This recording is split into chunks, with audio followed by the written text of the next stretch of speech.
Hello and happy Pi Day. Today is, I actually know the date, it is March 14th, 2018, which is otherwise known as Pi Day. My name is Dan Schiffman, and you, the person behind this circular lens thing, are watching The Coding Train. I almost sound like Fun Function for some reason. Okay, I'm doing my live stream today, Wednesday. I would also like to dedicate this live stream to the late, great Stephen Hawking. You know, if you're gonna pick a day, maybe Pi Day is a pretty good day. And so Stephen Hawking is certainly, I could say a lot about the inspirational figure that Stephen Hawking is and was. But I'm going to go on and just say that we're going to make some fun stuff. We're going to learn, well, I don't know if we're going to learn, I don't know if anybody's going to learn anything. I'm going to learn something, and I'm going to do some stuff with Pi. Okay, so people are mentioning, so I have a new hoodie. I'm not going to wear this too often. This is a bit of a strange hoodie. In fact, it is a unicorn hoodie. My wife purchased this for me and said, please wear this, like 6 months ago. And I hadn't gotten around to it, but I'm wearing it today, special for Pi Day. Hopefully that didn't mess up the microphone, but it does have some green on it, which is a bit of a problem, or a feature, I guess. All right, so what's going to happen today? I don't exactly entirely know, frankly. I would like to do a series of, in an ideal world, I would like to do a series of coding challenges themed around pi, the number pi. Otherwise known as half tau. But, so that's one thing that's going to happen. I will be using processing. I'm going to do everything in processing today to have a standalone editor that you can download and type the code in and run if you're following along at home or wherever you may be. There's actually a new version of processing that came out, so I'm going to download that. I've been wanting for a really long time to do a tutorial about how to build a processing library, which involves going into the darkness of JavaDocs and Eclipse. So I'm certainly not going to start with that, but if there is time, or if I can even come back for a part 2 of today, I actually worked on it, implementing an algorithm to generate the digits of pi in sequence, and it takes a very long time. So it's kind of a nice, it could be a good example for a processing library that could be run in the background in a separate thread that gives you an event like, just like you have you have mouse pressed, or I don't remember what anything is called in processing anymore. Capture event. We could have pi event, pi digit event, and you get a new digit of pi every so often. So that might be, I would love to do that, if not today, at some point in the future. I also want to say that I am also going to, I'm just like folding everything into one special live stream. So I mentioned Pi Day, I mentioned Stephen Hawking. I would like to mention International Women's Day, which I know was last Thursday, but I am in fact, I am running in a half marathon, the New York City half marathon this Sunday. And so I would like to take a minute to plug my fundraiser for a wonderful organization, the Lower East Side Girls Club. My goal is to raise $1,500 for them. Thank you to the 14 people who have donated. If someone could post a link to this in the chat, and certainly if you're watching this in an archive, the link to this will be in the description of this video. The Lower East Side Girls Club is a wonderful organization. I encourage you to read about them. They have many amazing programs. They're just a hop, skip, and a jump away from where I am right now. I've participated in some of their educational programs. They have an actual planetarium at the Lower East Side Girls Club, which is totally amazing. And I will be running 13.1 miles, which is some amount of pi, this Sunday, starting at 7:30 a.m. I don't know, maybe you could track me online somehow. My goal is to finish in under 2 hours. I have a feeling that's not going to happen. You know, probably 2 hours and 10 minutes, will certainly, I think, happen. So, okay. So today's Pi Day. Pi-themed coding challenges. Stephen Hawking, rest in peace, Stephen Hawking. Lower East Side Girls Club, a wonderful organization. These Pi-themed coding challenges are also in honor of the Lower East Side Girls Club and this fundraiser. Okay, that is all that I will say about that. I suppose if you donate during this live stream and your name shows up under recent donations, I will thank you live on air. I will also take any Super Chat donations made through the Super Chat, and I will donate those to the Lower East Side Girls Club. So this is the one day, thank you Anonymous 15 days ago, this is the one day that I would, normally I'd say like, hey, the Super Chat, anyway, the Super Chat donations I will take. Okay, now, thank you Simon for your Calculate Pi in 3 ways GitHub issue. Let's now go look and see a few things. So first of all, let me plug some stuff. This is a wonderful program made by a design firm in Boston, Fathom Information Design, and which is a company led by Ben Fry, who is one of the creators of processing, along with Casey Reese. And what I love about this is it searches through 10 million digits of pi, and I could look for, I don't know, 1, 2, 3, 4, 5, 6, so somewhere in pi. Oh, 1, 2, 3, 4, 5, 6 is not in the first 1 million digits of pi. 1, 2, 3, oh, it's not. Wait, hold on, go back.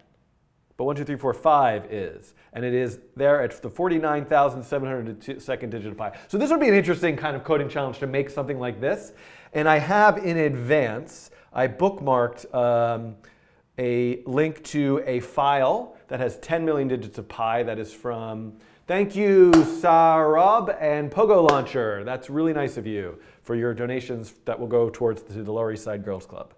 And I also bookmarked a file that has from MIT that has 1 billion digits of pi in it, so we can potentially use these. I thought I downloaded these as well. I'm curious how big they are. Let's take a look. Whoops.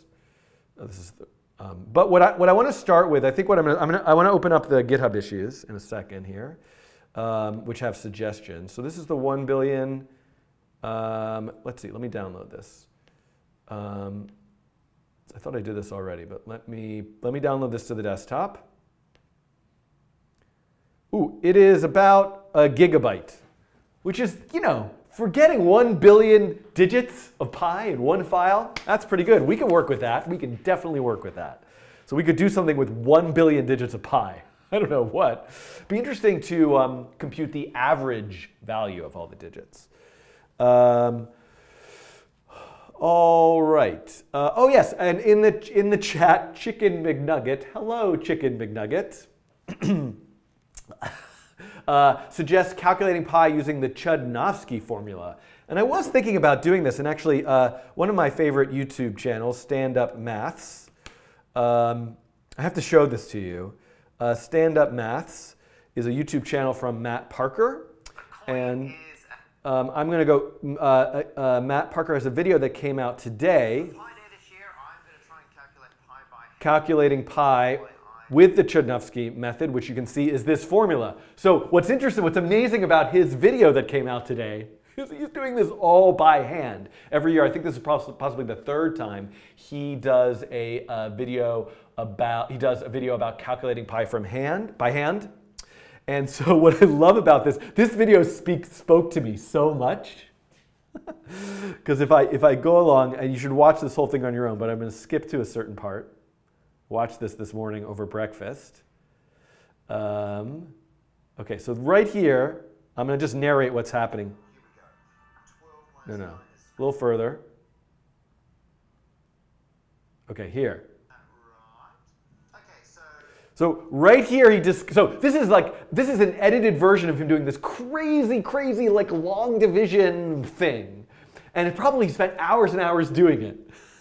And at this moment right here, he discovers a mistake. Let me plug the audio in for you so you can hear. I just have to change the system preferences. I think if I change this, you're going to hear the audio. I was meant to get 7 there, and which is not right. I've just run the numbers, and these numbers to subtract this off that, which means that 2 on the end is going to become a 1. Easy enough. That's a 1 point, and now So I feel like this spoke so much to me, because then he goes on and on and on and on and on and on, completing the whole entire sequence with this mistake.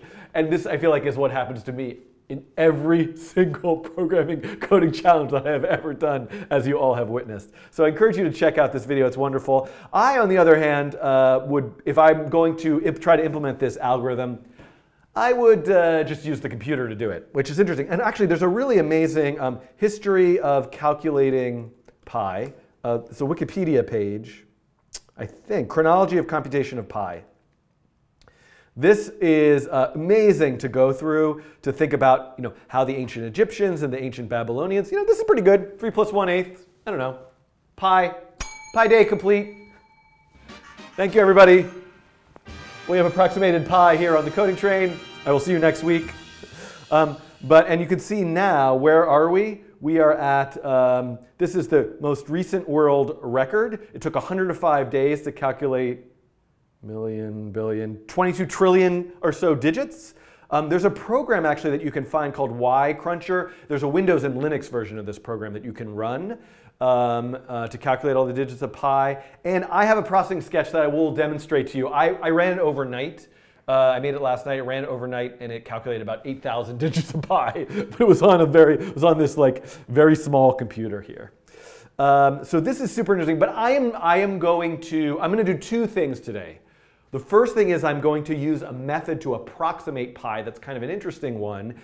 This method is inspired by a video that came out yesterday or in the last couple of days from STEM Coding, which is also a wonderful YouTube channel. Let me go to the GitHub issues. So this was suggested here with approximate pi with physics. Thank you, A. Kraus. Oh, and thank you, by the way, to Matthew in the patron group who made this little Happy Pi Day thing to put in my wallpaper. Thank you for that. So I'm going to go to this issue, approximate pi with physics. And then I'm also going to reference, so the Chudnovsky algorithm is referenced right here as well. Boy, wouldn't it be nice to do all of these? Pi approximation, where is it? Pi Day. Where's the one from STEM Coding? Did I not label it? If I forgot to label it. Chris Orban, here it is, STEM Coding. One thing I want to do is encourage you to check out the STEM Coding YouTube channel. Let me just click to this link, I guess, which will get me there. The STEM Coding YouTube channel has a video doing exactly basically what I'm going to do, and also has an incredible amount of other types of cool coding tutorials in other STEM-related topics. I highly recommend you check it out. Oh, look, and they even have me here and stuff from other people we think is great. I should make a playlist, and I would put STEM Coding in that playlist for stuff I think is great. So I encourage you. Ooh, they have an outtakes and bloopers, which is basically, that's my entire channel. So I encourage you to check that out. So let's look though. So you can find out some more information in this GitHub issue. But this as kind of a nice description of the first way that I want to do it. Okay. Now, so unfortunately, this camera is off. I have to erase this whiteboard. I really meant to erase it. I'm a little bit sad about erasing this whiteboard because I'm in the middle of a series of working on a neuroevolution tutorial where I'm going to create a bot, or an algorithm to automatically play a simple game like Flappy Bird. And this was where I left off. And so when I continue that series, I kind of want this to be here. But I will just, one is maybe I don't need it, and two, I can always rewrite it. So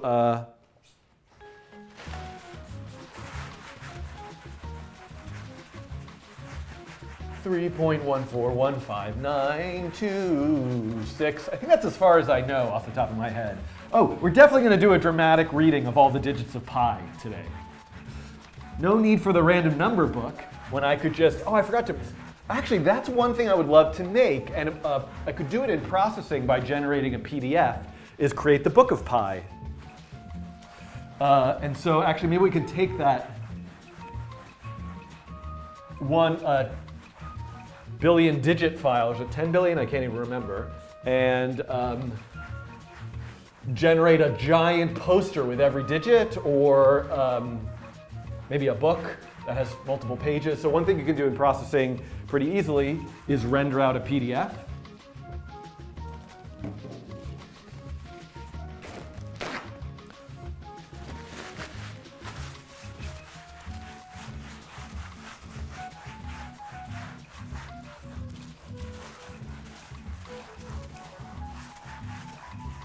Hey, it's Pi Day. Are you excited? I'm excited.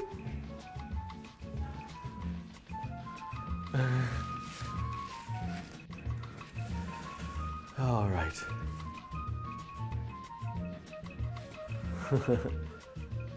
Hold on, there's a bunch of stuff in the chat here. Oh, I like that. Okay, hold on, hold on.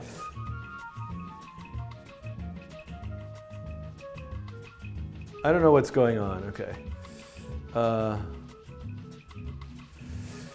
Okay. Where am I here? Okay. Let's see. All right. Just checking my phone because that's the kind of thing that's how I roll. Okay. Officially turning this to airplane mode, putting this away. Okay. Now. So we're going to begin with this first way of approximating the digital. Oh, before I do this, let's go to processing.org. Now, did it make it onto the website yet? 3.3.7, yes. In honor of Pi Day, 3.3.7, which, of all these things I want to, processing version 3.3.7, which is at the 230th digit of pi, is a new release of processing. We could, I believe if this will take me to the release notes, a roll-up of several fixes, Windows Defender blocks 3.3.6, fixes to the net library, new lines at the end of files, rename, refactor dialog. So this, by the way, if you're curious, this is where you can see all the things that have been changed in versions of processing. This is actually, even though this is called like semantic versioning, or SEMVer, 3.3.7, the 0.7 being minor changes, the 0.3 being medium size changes, and the 3 being major changes. But the idea here is that in these like minor bug fixes that the API doesn't change, the major things aren't broken. So, okay, but it's actually revision number 264 of processing. That's it. So let's download that. Processing, if you're not familiar with it, is a Java-based environment. Probably the majority of my videos and tutorials are using P5.js, which is a JavaScript. The emphasis is not on the script. Everybody says it that way, JavaScript. A JavaScript library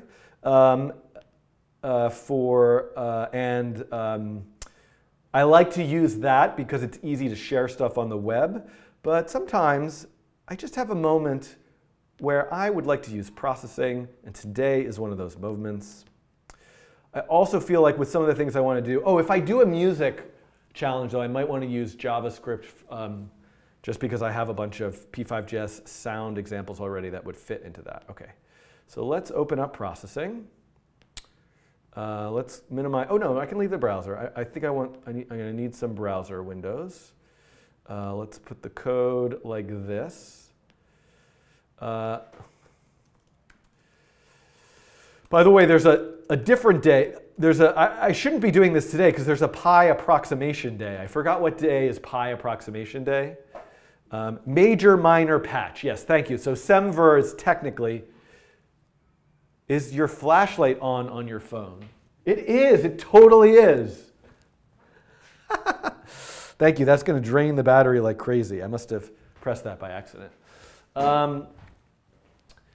Major.minor.patch. So a patch being a small fix, a minor being a minor change, a major being a major change. Okay, SEMVer, semantic versioning.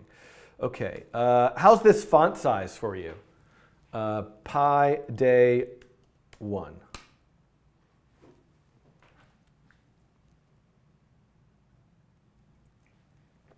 Breaking, adding, fixing. Got it. That's another way to think about it. Okay, I'm being told that pi approximation day is July 22nd. I hope to be like on vacation then. So not doing a live stream, but we'll see. I probably, what day of the week is that? I'll probably be around. Okay, so I need a good marker. And I need to be able to draw a circle. So what I'm going to do is talk about this approximation method. Can you hear the squeaking of the unicorn horn? I'm going to talk about this approximation method, which involves looking at the area of a square and the area of a circle, and the ratio of those two is a way to approximate the value of, well, that's the way to actually calculate the exact value of pi. But I can use a Monte Carlo-like simulation. You hear the people in the hallway? Don't really have a soundproof room here. What I should do is just pick random numbers out of this random number book. See, what I want is, this is a million random digits. I want a book that's just like, I'm going to make this book. I'm going to make this book today. I'm going to print it and sell it. I don't know if I'm going to sell it, but I'll open source it. I'm going to make a book that is just 10 million digits of pi, or 1 billion digits of pi. I don't know how long it will need to be. Let's make that book today. But first, let me do my pi approximation Monte Carlo simulation thing. Okay, here we go.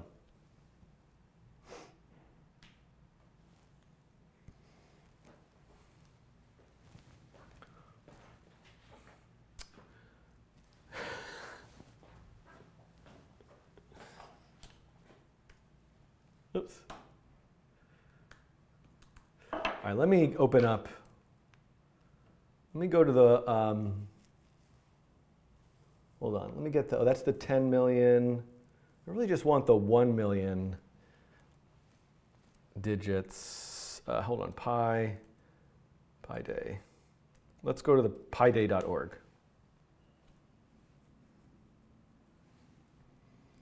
Okay, shop. Is this like another, is this just like Valentine's Day where this is basically just all made up to sell us pie-themed merchandise? You know, I used to have a t-shirt, I think I had this when I was in high school, that was something is as easy as pi. I think it was math is as easy as pi or something like that, but instead of pi, the symbol pi, it was like this very complicated, crazy formula that turned out to be pi. All right, I don't know why I'm buzz marketing the Pi Day shop. But what I wanted to do is go to pi day / I would just want to have a nice, yeah, all right, this will work.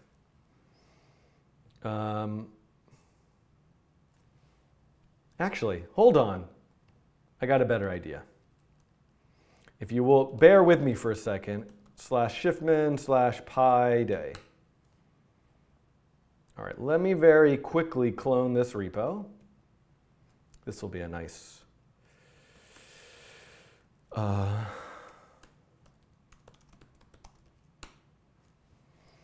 okay, and then let me just open up this code. So this is actually implementing, I'll talk about this later if I come back to it. This is implementing an algorithm created by Plouth, Simon Plouth. Plouth, I'm not pronouncing that correctly. This is some C code that came from Fabrice Bellard that I ported to Java. And then, whoops, why do I have, oh my goodness. This is not the, hold your horses everybody. Why? Hold on. This is the incorrect code. I'm sorry to make everybody wait. I have to push my changes. I don't know why this is the wrong code. What was it under? Schiffman / pi day. We're going to do a coding challenge in a second, I promise. pycalc.pde, edit this file, paste in the more recent file. Actually, the thing about it is I kind of am happy with this file, this version. Let me just do this. Let me just run this. I don't need this, okay. This is actually not the version I want to run, but that's fine. Let's see what this does. Okay, so this is now, this I'm going to come back to later. Let's just make a nice little window. Okay, so if you can see this here, this is currently calculating all the digits of pi. It will go on forever. This will, in theory, go on forever, but it will start to get very, very, very, very, very, very slow. This poor little laptop. All right. Happy Pi Day, everybody. I don't know when you're watching this, but today is March 18th. No, it's not. It's March 14th. If it were the 18th, it would be Pi Day. It's known as Pi Day because the first two digits of pi are 3. Well, the first digit is 3, then a point. Then let me just start over. Let's not have a video that has me say the wrong date, as amusing as that might be to some of you. Hello, happy Pi Day. Today is March 14th, 2018. I hope I am starting a new tradition to every Pi Day, if I am still doing this next year, to make some Pi Day themed coding challenges.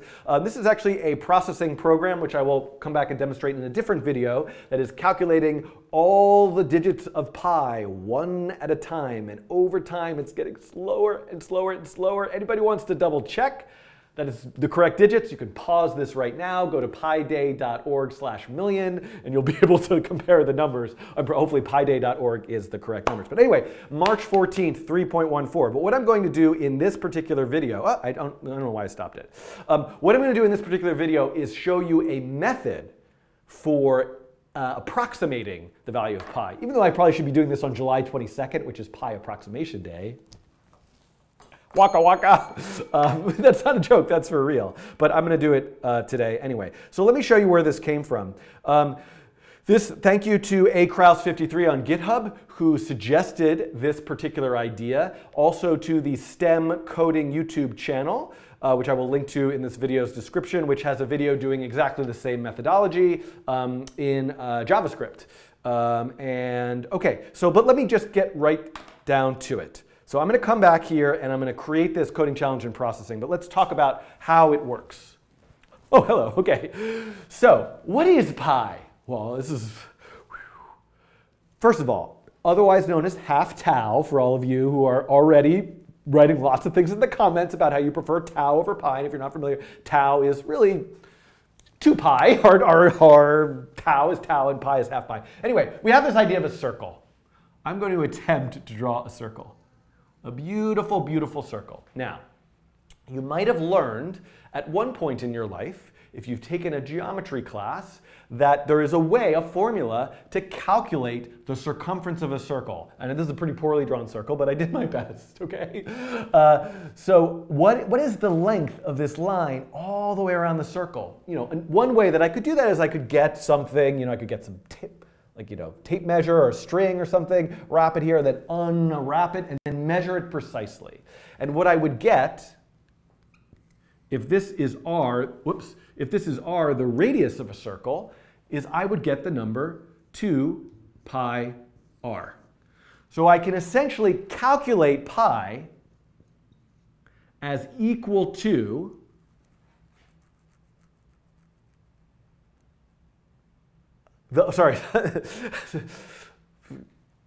edit that like moment when my brain went somewhere else. I could calculate pi as equal to that length, if I were to unfurl it, that length divided by 2r. So if I actually were to measure it and divide it by 2r, that would be the value of pi. Now, if it so happened that this was 0.5, right, we can see that the actual circumference is just pi. And that's why we often there's this idea of tau. I'm not going to be able to write that, something like this, which is just the full circumference. It's kind of maybe a cleaner way. You don't have to have that too. But anyway, I don't want to, please don't send me down this rabbit hole of discussing pi versus tau. I don't know why I'm doing this. Let's stop that for right now. So let's think about something interesting here. All right. Here is a square.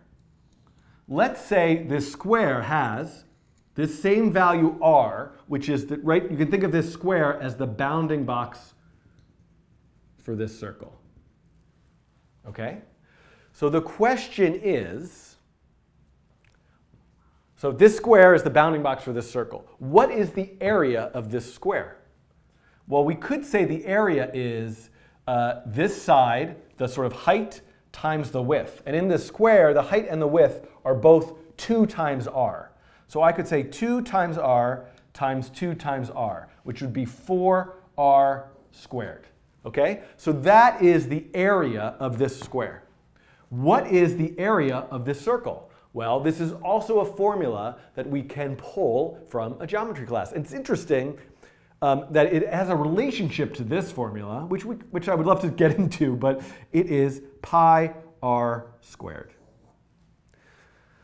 So we could calculate pi as a ratio of this square, the area of this square to the area of this circle. The ratio of the area of this square to this circle is 4r squared pi r squared.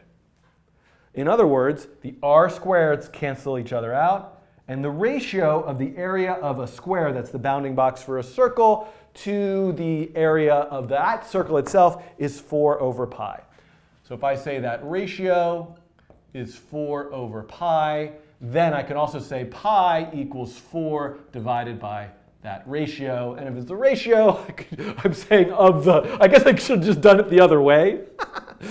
Instead of saying the ratio of the area of the square to the area of the circle, I could have said the ratio of the area of the circle to the area of the square, and then I could say 4 times the ratio, because I could flip it. But that's neither here nor there. But what I'm going to do, boy, so if that is comfortable for you, now imagine, we have this idea, I've talked about it before in other videos, this idea of a Monte Carlo simulation.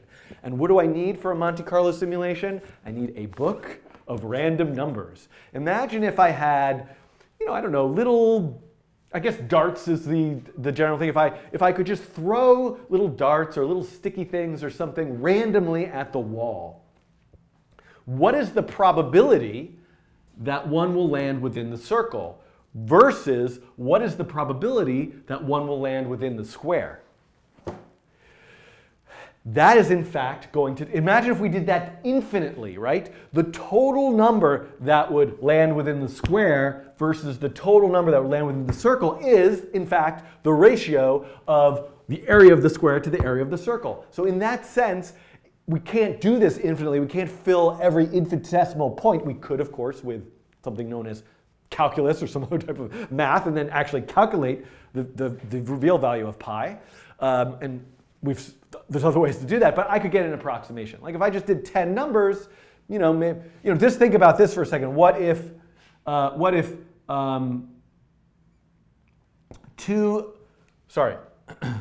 if I got 2 in the circle and 1 in the square? So, and by the way, the two that are in the circle are also in the square. I'm terrible at explaining this. I should have practiced this. Time out, I just need a break for a second. Have I done anything? Oh, this camera went off. Have I done anything horribly wrong? Am I making sense?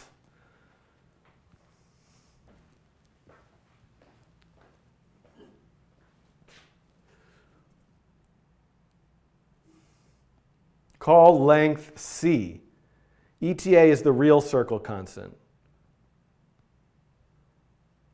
Sunday, July 22nd. Good font. Okay, no, I don't see anything in this chat. Chat that's telling me I'm doing anything horribly wrong. I do see someone saying, why does he act so weird?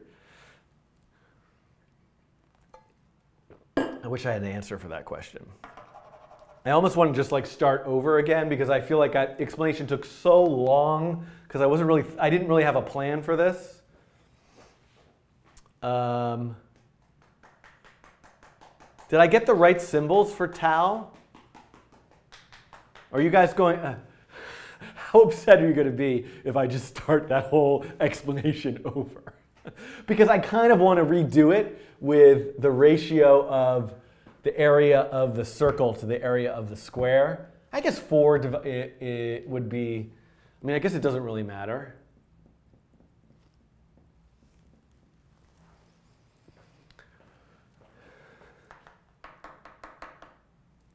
I got the area of the square wrong.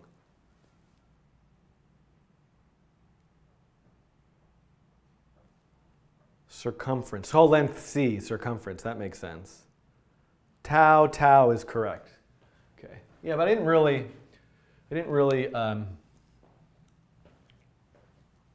wait to gush. What day is Tau Day? My flash. You guys are. Tau is correct. All right. All right.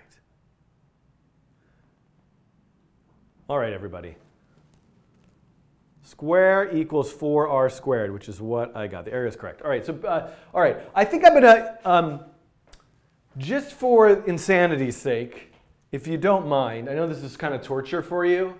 I want to give myself another shot at this because I feel the issue that I have with what I just did is that I think that I was just went on too long about various things, and I would like to have, as a record of this day, a cleaner and more concise tutorial.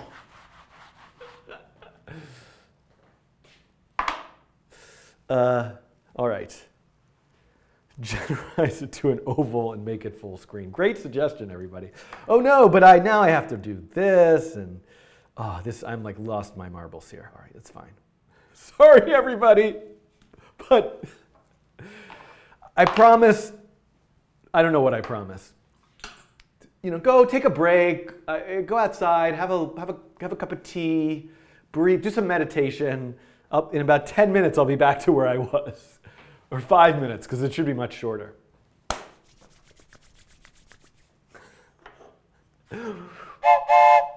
Hello, happy Pi Day. I have to admit this is take number 2. I kind of messed up the first time. I am going to do a coding challenge where I am going to approximate the value of pi. Now what's running here right now is the actual number pi. I mean, someone should fact check that this is correct. You can go and compare it to piday.org/million, which I think has the first million digits of pi. But this is a processing sketch using a particular algorithm to calculate all the digits of pi one at a time. It will go on forever. It will get very, very, very slow pretty quickly. I will come back to this in a future video, but what I'm going to do in this video is look at a way to approximate the value of pi. Now this came in as a suggestion from originally from akraus53 on GitHub for how to look at random particles that end up in a circle or outside of a circle. Interesting. Has something to do with the area of the circle. So I'm going to diagram this out. I should also mention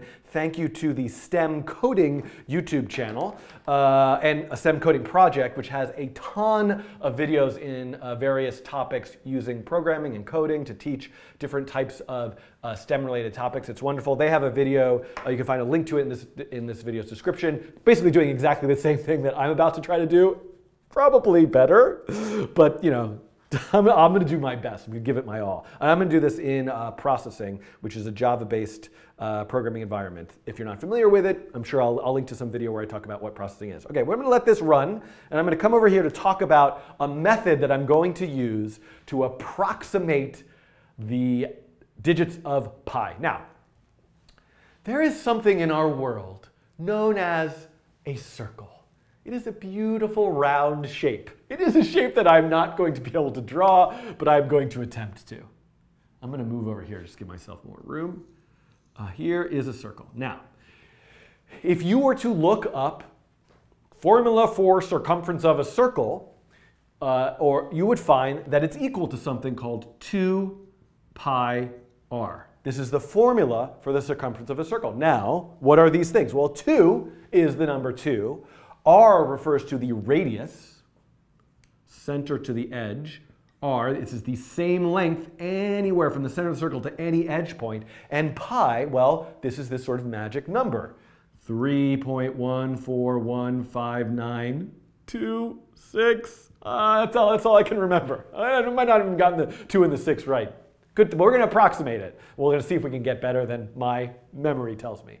So, how can I use this fact to calculate the number pi? Well, one thing I could do is I could get a piece of string and I could wrap it around here in my perfect circle. Then I could undo the string, I could get a tape measure, and I could measure it. And then whatever that is, if I knew the value of r, I could solve for the value of pi. That would work.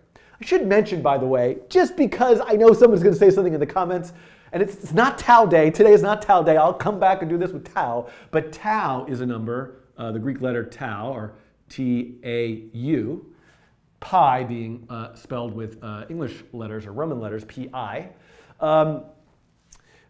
is essentially, well, pi is half tau, or tau is 2 pi. I don't want to get into which one is which. But this is often used because then we could say the circumference is just tau r. But then, anyway, this opens up a big can of worms that I don't want to go down. So I'm not going to do the string method. Let's look at another 2 formulas from geometry. So one thing is, what's the formula for the area of this circle? Well, it looks quite similar, and there's a special relationship there that's a topic for another time, but pi r squared. So pi r squared is the area of this circle. Now let's think of something. What if I put a square as a bounding box to that circle, a perfect square, and I can draw that over here with this idea of r being here. So the sides of this square are twice the length of r. The area of a square is the width, or of a rectangle is the width times the height, a square just being the side squared. So the area, so this is the area of the circle. The area of the square is 4. 2 times 2 is 4, r squared. So look at that. 4r squared, pi r squared. Now imagine something. There's a relationship here, right? There's a relationship between the area of a, let's say the area of the circle to the area of the square. That relationship can be expressed as a ratio. I could say the area of the circle, pi r squared, to the area of the square, 4r squared. The r's cancel out. The ratio is pi divided by 4. Or I could say that pi equals 4 times that ratio in a way. But what do I mean by this exactly? What I mean, well, why am I here? Why are we even here? How am I going to use this to approximate? So in the original GitHub post, it said, well, simulate it with physics. So we could imagine one physics scenario is throwing darts. What if I were to just throw random darts on the wall, at the wall? Well, they would go all over the place. Some darts would land within the square but not in the circle, and some darts would land within the circle but not within the square. So in a way, I can kind of imagine the ratio of the area of the circle to the area of the square as the number of darts that land within the circle divided by the number of darts that have landed in the square. Now, 3 have landed in the circle and 4 have landed in the square. So I could say pi, in this case, pi is approximately 4 times the circle count divided by the square count, which is equal to 3 divided by 4. 4 times 3 divided by 4 is what? 3. So there is my approximation of pi, 3.0. Da, da, da, da, da. So that's right. I mean, it's not very good, but I only threw 4 darts. The more darts that I throw, the more, and if I did this infinitely, if I filled this, the more darts that I throw, if I did this infinitely and filled the entire space, I would get closer and closer and closer to a better approximation of the number pi. So this is what I'm going to implement in code. Now, I really, really want to just use, for my dart throwing, the numbers from this Million Random Digits book. I'm tempted to use the random.org API, which gives, but I think I'll probably just use the processing random function, which is a pseudo-random number generator. That's another topic, but that I will come back to. Okay, so let's go over to the code. Did I say Roman?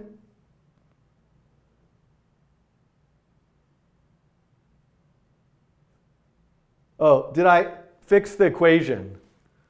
Oops. What's wrong with the equation? No, this is supposed to, this is, okay, sorry, yes. So Actually, before I go to the code, I wrote this in such a weird way. What I mean is 4 times the circle count over the square count. This equal sign was sort of a problem there. I'm replacing the circle count with 3, the square count with 4. So it's 4 times 3 over 4, and that's how I get 3. Apologies for that. Did I say Roman letters? Roman letters. I think I meant Latin. Latin alphabet or the Roman alphabet. That's kind of the same thing. I guess I'm missing the letters J and U and W were added at a later stage. I don't know. Is that okay? I was just trying to, oh, look where we are here. We're still getting some digits.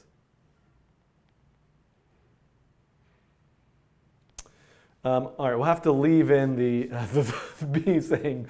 Okay, so let me come back to the code. I just want to see here, sketch. Okay, great. All right, do that again. Mathieu will edit this later. I'm glad I did that over. I think that was better. All right, so I'm back in the code. Look at this. We're still getting digits of pi here, but slowly over time. Unfortunately, I'm going to stop this program, and I'll be running again later. And I'm going to go to a blank sketch. Whoops. I'm actually just going to close this.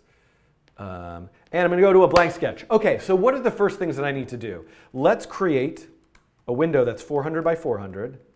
Let's give it a background of 0. Yeah, 0, that's fine. Stroke 255. Then let's call the ellipse function. And I think our life might be easier if I just do translate to the center to put the 0, 0 at the center. Yeah, why not?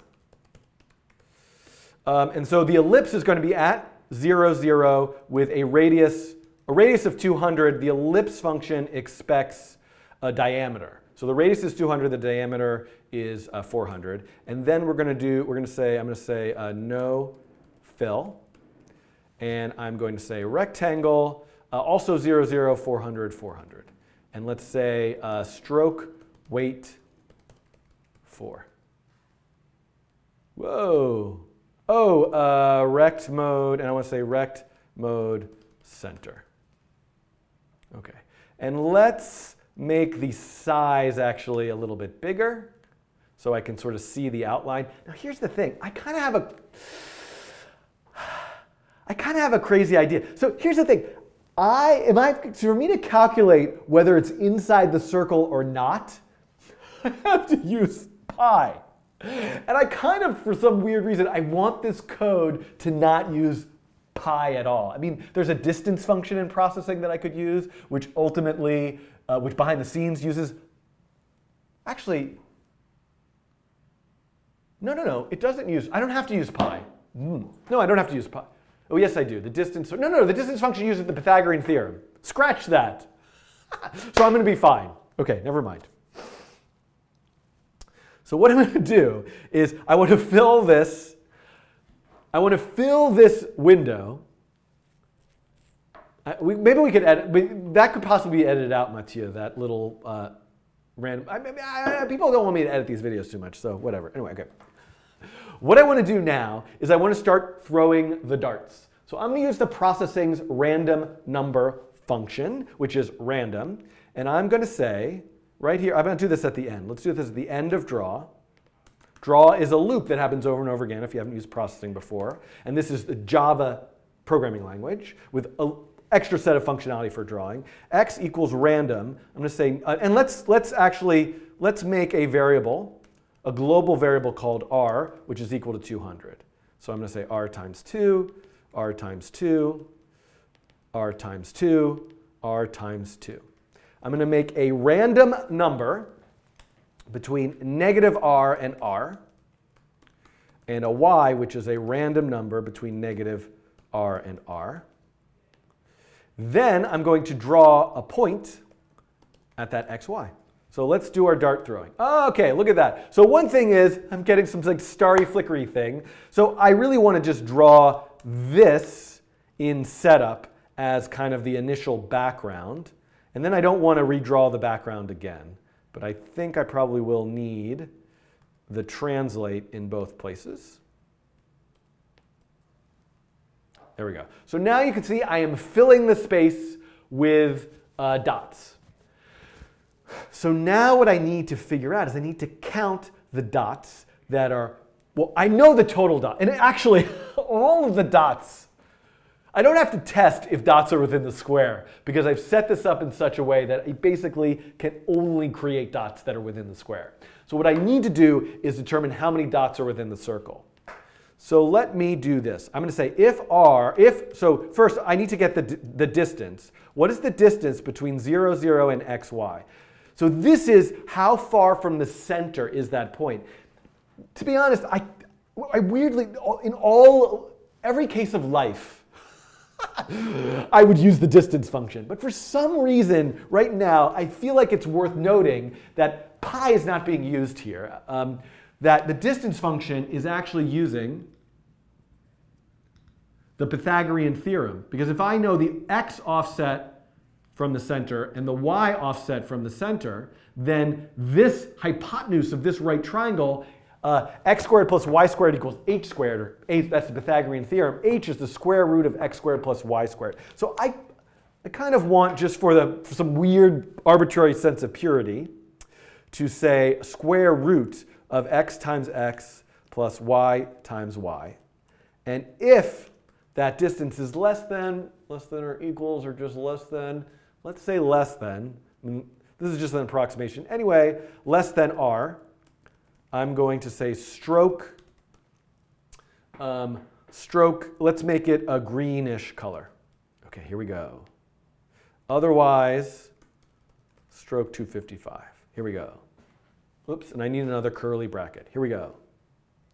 So we can see now, and let's make it a, I don't know. I'm going to pick some arbitrary colors that are going to not look very nice, but I'm going to do my best. And here we go. So we have two different colors. We have this kind of green. Ooh, I picked colors that are quite similar. So, all right. I could, by the way, I could do this without randomness. I could just check all of the pixels. But I like the random method. And let me make these colors quite a bit more different.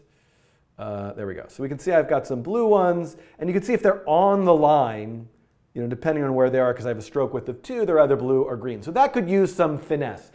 In the chat, the live chat that's going on, I see someone's asking, what is float? Float is the data type. So unlike in JavaScript, which a lot of my other tutorials in, I would just say let x or var x or const x, depending on how I feel on the beginning of the day. Float is a floating point decimal number. Okay, now, so now we need to count. So what I'm going to do is I'm going to say int. I'm going to use an integer, total equals 0, and int circle equals 0. So this is going to be, total is going to mean the total number of dots. Circle is going to be the number of dots that are in the circle. And what I'm going to do is I am going to say, now I'm going to look back at my formula, right? Pi equals 4 times the total number of circle divided by the total number of total. So pi, and I'm going to say PIE, just not to be confused with the actual, there is a constant called pi that's available in processing. I guess I could do lowercase pi in processing, but I'll just say pi because pi is delicious. Pi equals, maybe that's really like going to upset people. Float pi equals 4 times circle divided by total. And let's put those in parentheses just for fun. Now here's the thing. There's a couple problems with this. Number one, total, I don't want total to be 0. It will never be 0 because I'm going to immediately say total plus plus. Like as soon as I pick a point, I'm increasing. So at least the first time it runs through this, total will be 1. And then of course, if it's within the radius, circle is plus plus. And so let me say print line pi. So let's just let's run this and see what we get. I keep getting 0. Why do I get 0? I don't get anything. So this has to do with integer arithmetic. So integer math, these are both integers, circle and total. So even if I say 10 divided by 20, that's 0 remainder 10, or 20 divided by 19 divided by 20 is 0, remainder 19. So it's always going to give me the 0. So I need to explicitly convert one of these to a float. I think I might change this to double for more precision. But this should now give me, you can see here, I am slowly and slowly getting closer and closer perhaps to the value of pi. Let's let this run for a little bit.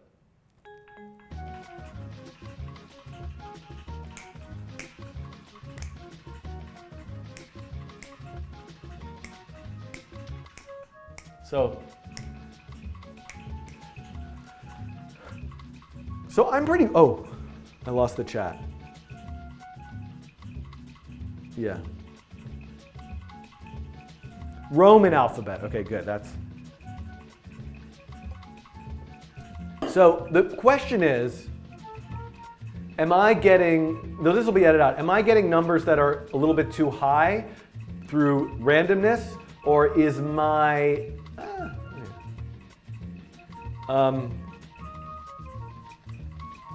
or is float just going to send me in the wrong, like what's the reason why? So let's come back here. All right.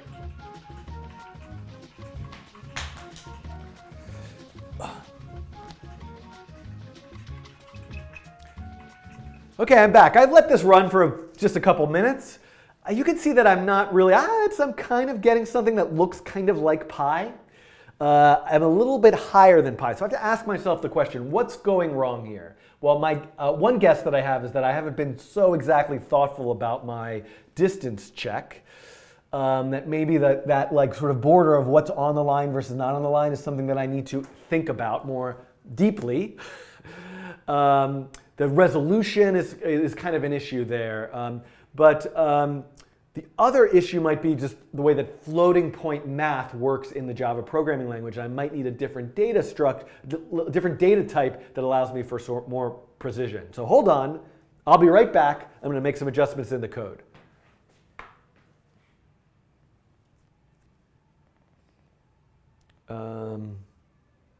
Okay, let's take a look. Let's see if we can think about this. Well, look at this beautiful drawing, by the way. So the question is let's just change this to this for a second, because it should be okay if it is, I would think it's okay if it's equal. Yeah, 100 loop, okay. Yeah, ditch the drawing, randomness. It's closer to pi, okay. Here's my question. Is it technically correct for it to be equals or not equals? I don't think it's technically, I mean, here's the thing. We're not gonna pick a point that's exactly 0.0000. So I think it's actually not gonna make a difference. But I think equals, it's not within the area, right? Yeah, infinitely small amount. So I'm gonna leave that. All right.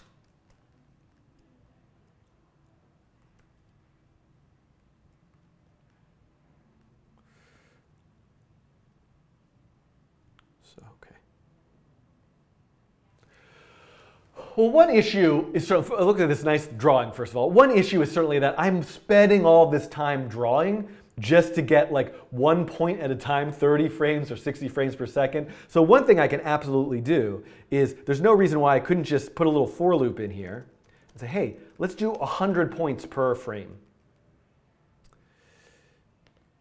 And what I'm going to do, what I'm going to do is I'm going to say, let's make pi a variable outside of that loop, just so when the loop finishes, I can take a look at what the value of pi is. So now I can do 100 points at a time, and you can see how much faster this is sort of filling up the drawing. And we can now go look and see what have I got here.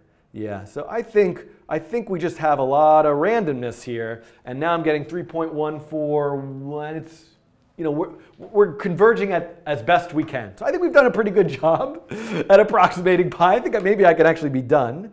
A couple things that people noted. One is I could actually get rid of the square root from this program and just look at r squared. That could be my comparison.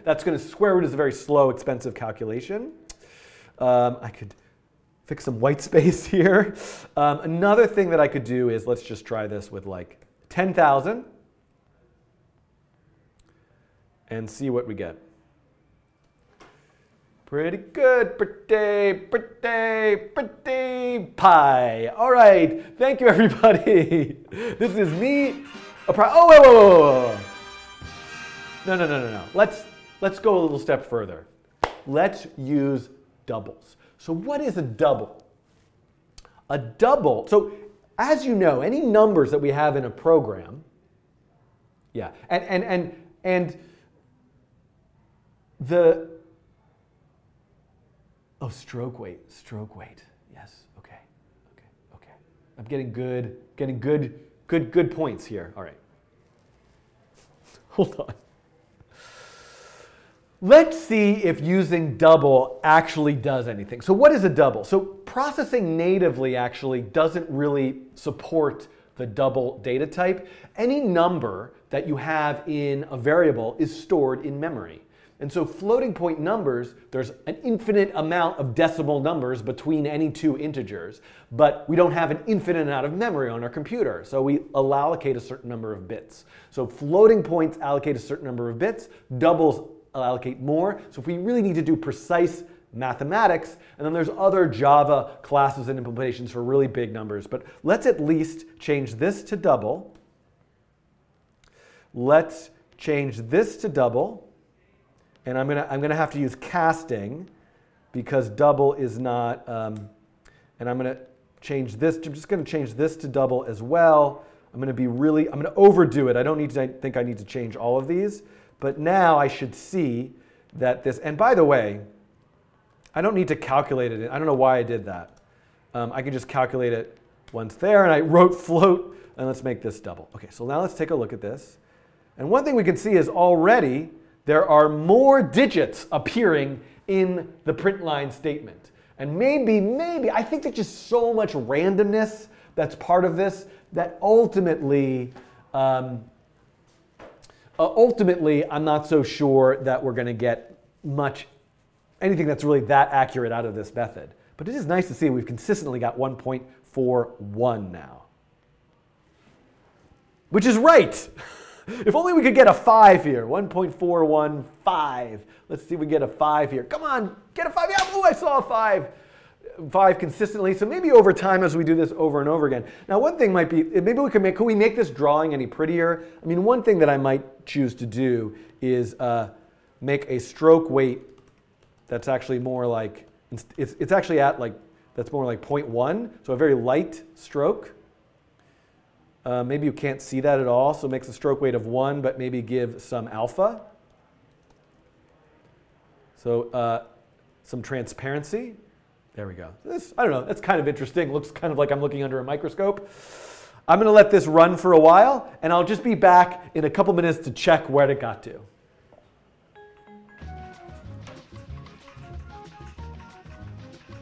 Oh. Okay, so one thing, I'm back. So I could try to be more precise about this. Oh. I don't think that's going to matter though, because these are all going to be, oh no, okay, sorry. The camera went off anyway. Boy, that made a mess of this.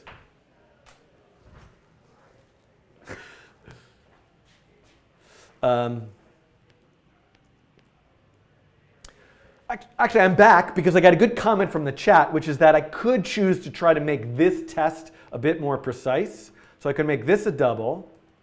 I could cast the x as a double.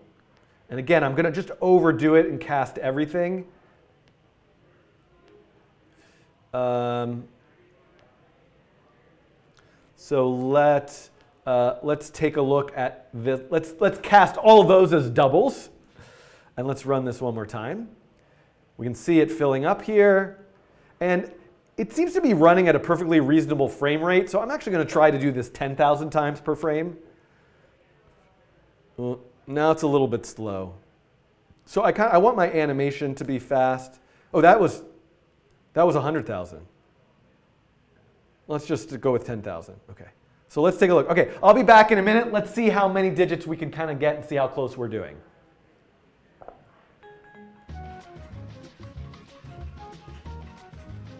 All right, let's let this run for a while to see if it converges at all. Because those numbers over time should get very, very big. Yeah, of course I should store r times r as a variable. So unfortunately, the processing random function won't give me a double natively. Yeah.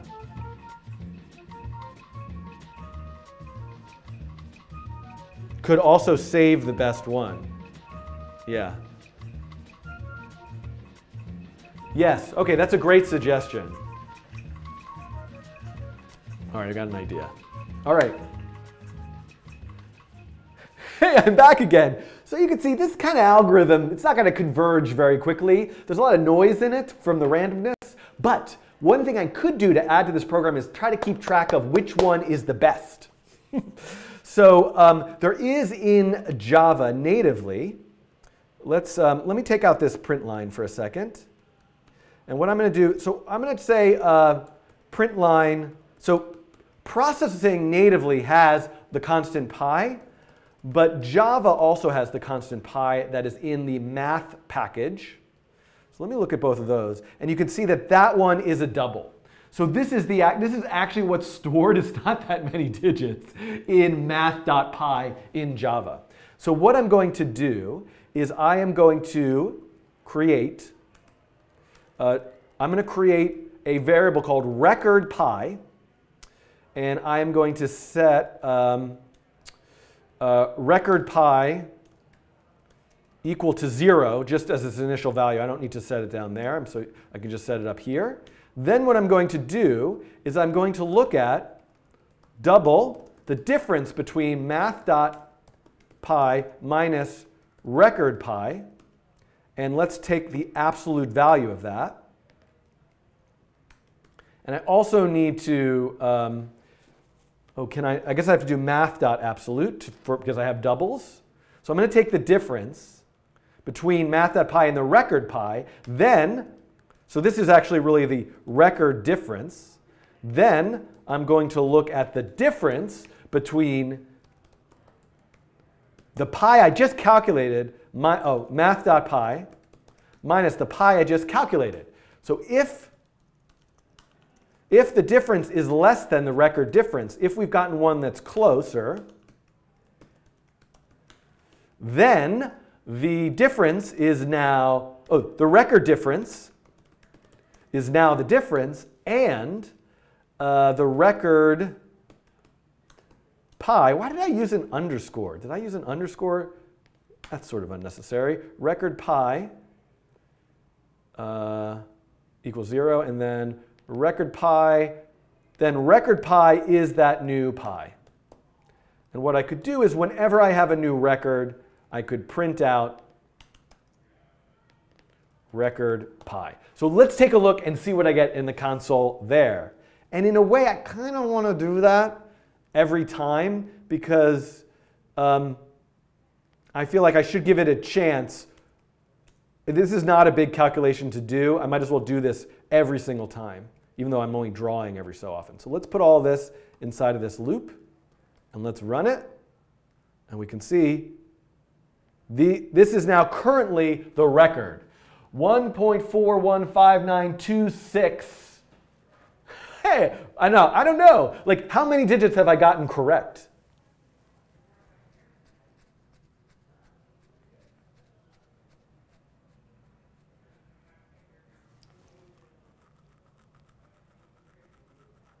Pausing for a second to see if we get anything better. So all right, so let's go look at the actual digits of pi. So I'm going to go to piday.org/million. And I don't need that many of them. This is going to be plenty, just the first line here. Let's open up TextEdit. Let's put this in here. And let's make this a little bit bigger. Let's go back to the processing sketch. Oops, let's bring this down here. How many digits do I have? And let's take a look and compare. So far, we have gotten 1 is correct, 4 is correct, 1 is correct, 5 is correct, 9 is correct, 2 is correct, 6 is correct, 5 is correct. My font size is not the same. Ah! Have I gotten as close as I can get? No, this is wrong. 6 is correct, 5 is correct, 3 is correct. Ah, okay. So I'm just going to give myself a couple minutes to take a short break, and I'll come back and see if anything got a little closer.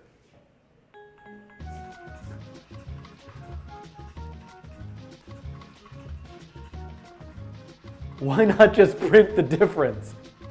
I could do that.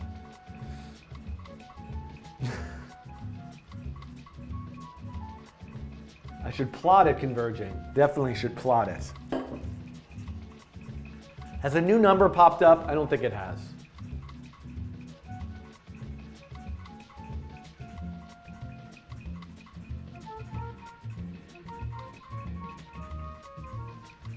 Yeah, I could use math.random. No, Tone in the chat is asking, the size is 402, R is 200. Is that messing things up? It's not messing things up because I still have drawn the... I am picking the random numbers using just R. So I'm not using the width and height of the screen. That's just a little extra space to draw, which is silly and unnecessary. No, we still have this 4 here. We're not able to get a 5. Yeah.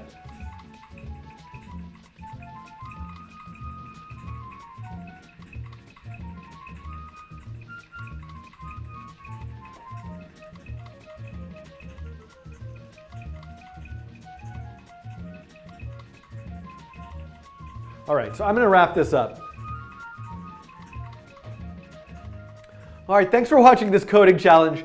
There are so many ways this could be improved. You could sort of plot the difference. You could visualize these numbers and kind of like highlight which digits are correct, which are incorrect. There's so many. You could think about how you're drawing this. You could make the random numbers double that you're picking. I don't know if that would really help. You could use my favorite website, random.org, which has an API for random numbers. It's really not going to make your program run faster. But there is so much that you could try to do.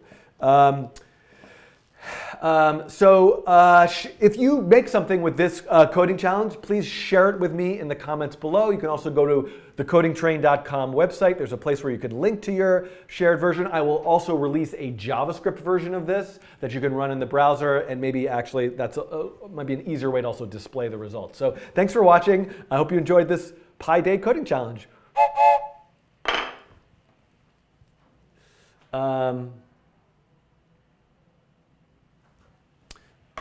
So there's lots of questions in the chat. Have I made any horrible errors? I don't think so.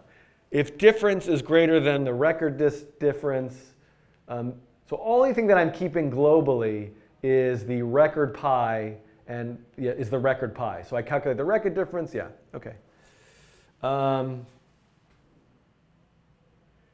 Yeah, don't worry, I'm gonna do more. It's only 12:20 right now. I'm gonna do something.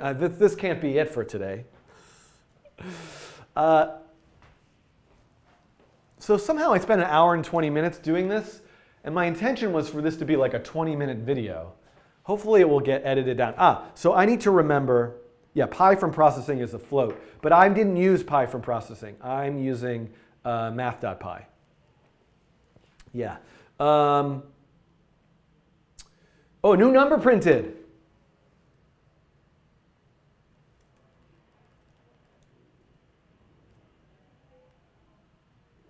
Got better. We got cool, a new number printed. That's exciting. Now we just need to get a 9 there.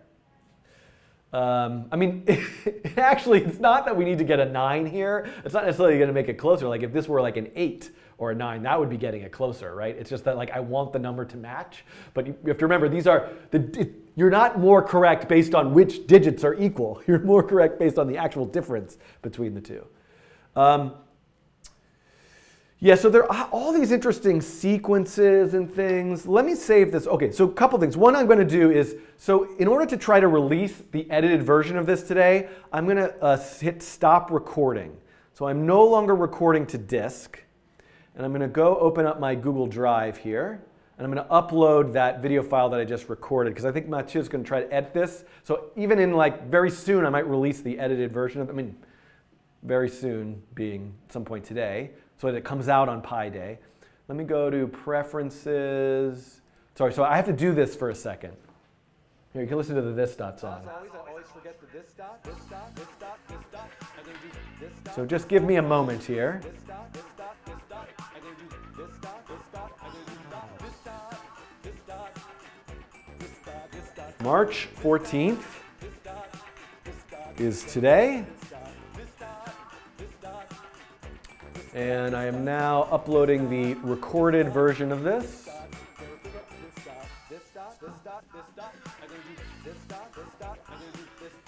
Hopefully this is not going to mess with my streaming bandwidth.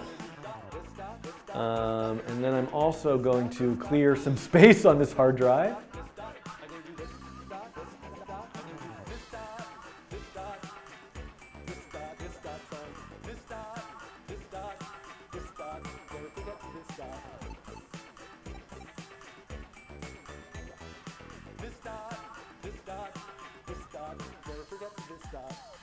I'm going to do this dot, this dot, this dot, this dot, the this dot song. Never forget the this dot. Somebody compose that song for me. All right, so now I am uploading. Whoa, I did something weird.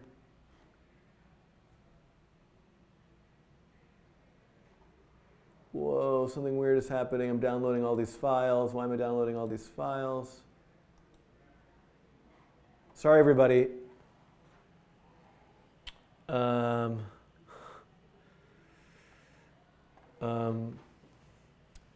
Is there still an echo, or it's just an echo when I'm playing the music? The echo is because I can.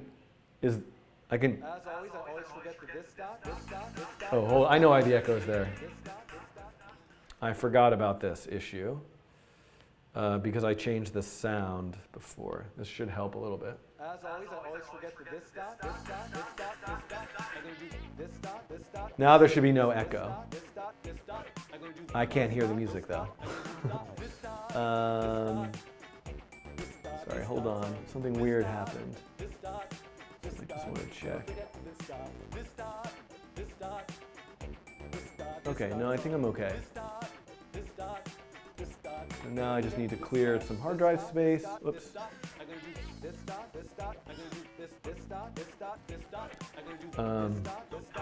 Is there an echo now? Is there an echo now?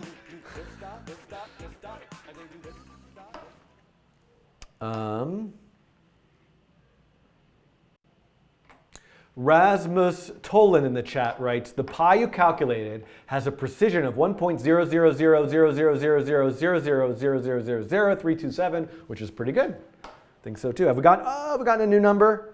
No, we still, we've gotten, maybe, I think we got a new number, but it's, we still got this digit, these digits, this needs to go to an 8 and that needs to go to a 9. So, pretty good. Okay. So let me think now. What am I going to do next? I would like to do something visual. So first of all,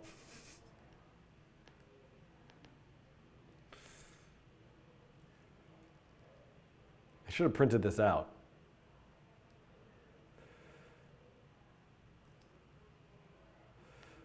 I would like to read to you some digits of pi. Normally, I would read from my book of a million random digits. Instead, I would like to read to you from a book of pi. And If somebody would like to songify this for me, it would bring me great joy.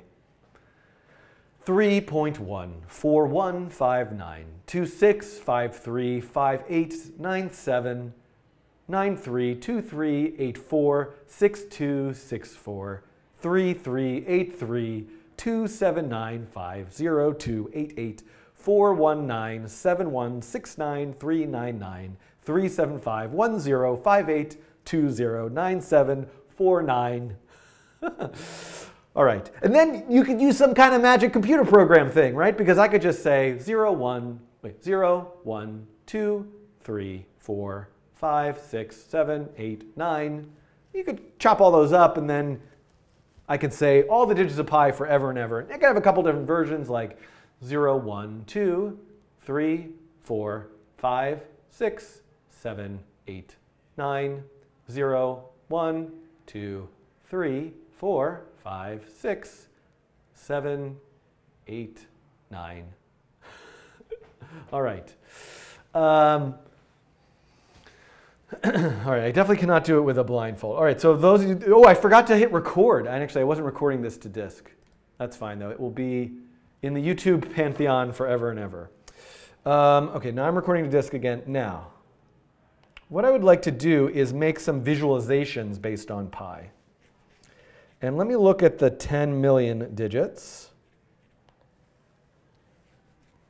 That's a billion. I don't think that's a gigabyte file. I don't think I'm going to do anything with the. First, since I was saying today is a fundraiser for the Lower East Side Girls Club. I'll see if anybody donated anything. Half marathon this Sunday. Oh, I did get a donation. Thank you. Thank you to Peter Carrero for $25. I will read Peter Carrero some more digits of pi. No one's going to want to donate because no one's supposed to be here to read more digits of pi. These digits of pi are dedicated. Oh, I know. I am at 675. So let's go and find 675. Appears at the 576th digit of pi. Thank you to Fathom Information Design. And so I will now read these digits of pi dedicated to Peter Carrero, who gave a nice donation to the Lower East Side Girls Club. Thank you. 67523846748184676. Oh yeah, number file has a video called Pi is Beautiful, which goes through a bunch of different visualizations. So let's make something. So I want to get,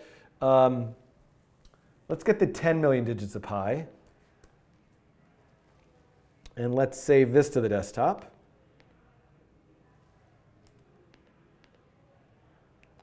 And how big is that? That file's just 10 megabytes. That's no problem.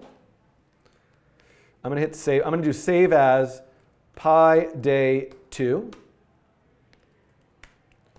Let us get that 10 million digits file. And what I'm going to do is, oh wait, I'm going to do a coding challenge. Okay. So, oh yeah, 675 appears at 576. Whoa, whoa, whoa, whoa, whoa. Whoa, let's go back and look at that again. 675. 675. Whoa.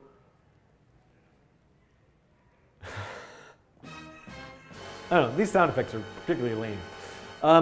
Yeah, that's crazy. I did not know that. I did not check that on purpose. We have found more beauty in the number pi than we could ever imagine. Wow, all right. What's going on here in this mug of tea?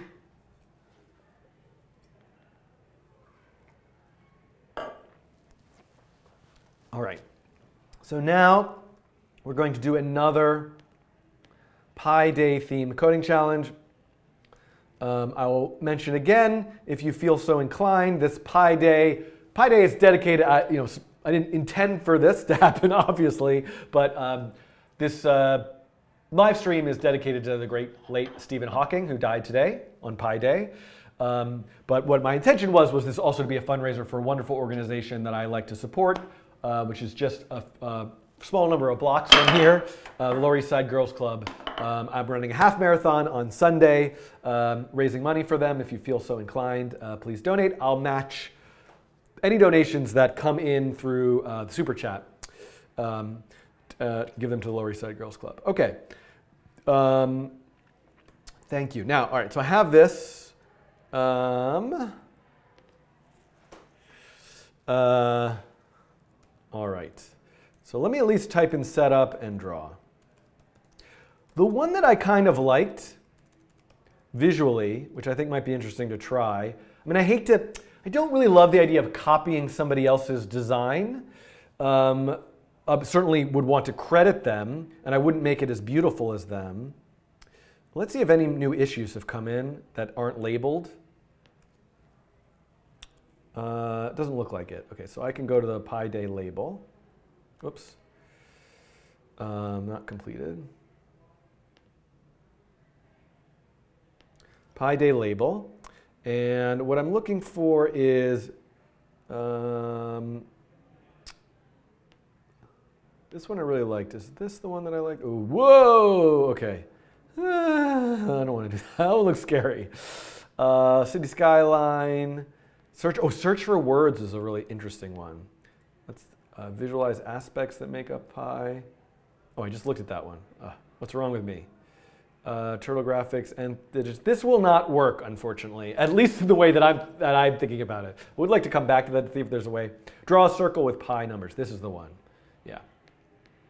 So this is a. This image was created by an artist. Is this the name? I thought the name of the artist started with an M. Oh, it is also Albert Einstein's birthday today. Pi Day is an interesting day, certainly for sure. Let's look at Pi is Beautiful on a number file, which I think has links to this artist.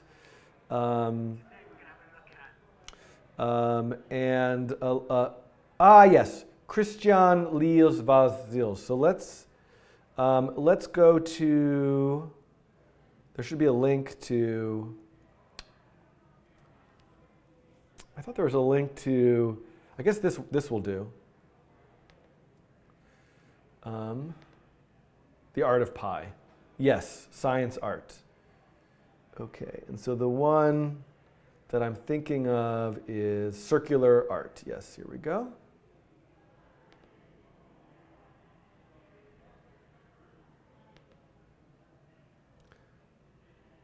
I just want to make sure so anyway, this is an interesting one. Distribution of the first. So I'm trying to think of progression and transition. So I'm trying to think of what is a way that I can, one way would just be to like visualize them on a grid and just like with a color for each digit. Oh, look at that. So,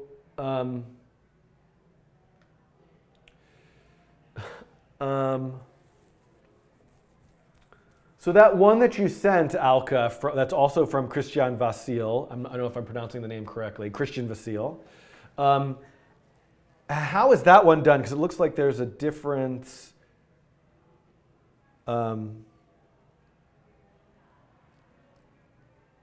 It's not just like 9. The other thing I like is making a polygon with a certain number of sides based on the digit, which is kind of fun. Visualize on a pi, find pi in pi, made with Circos. I don't know what that means. So I'm trying to think of what's a simple way of visualizing it. Well, we could do frequency. So I like the idea of something simple. So let's do something simple and let's just do frequency. I think that'll be interesting to try. So I want to, let's find Christian Vasil. That's a Romanian singer, visual art. Okay, 10 stunning images show that beauty hidden in pi. Yeah. Ooh, I love this one. This is from Martin Krasinski, Artist by Accident. Yeah, so this one, yeah. Whoa, look at all these.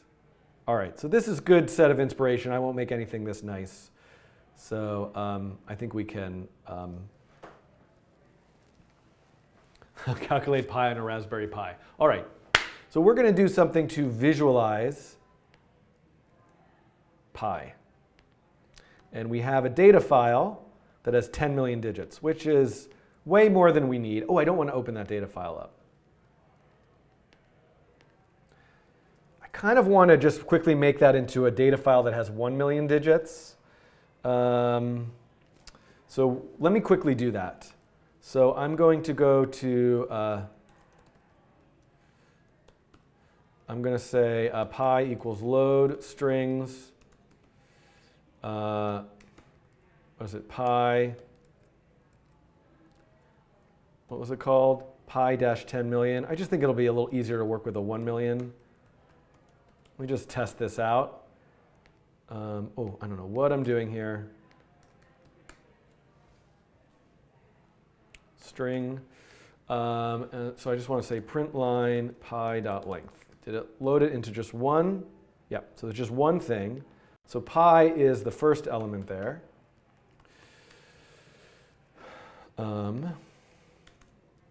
So this is giving to me pi, and then what I want to do is say pi equals pi dot substring 0, 1, 2, 3, 1, 2, 3. And then I want to say output is a string array with one thing in it. Output index 0 equals now pi. Then I want to say save strings pi 1 million dot txt. So this should, if I'm right,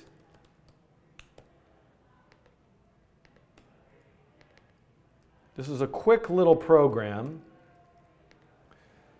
Output.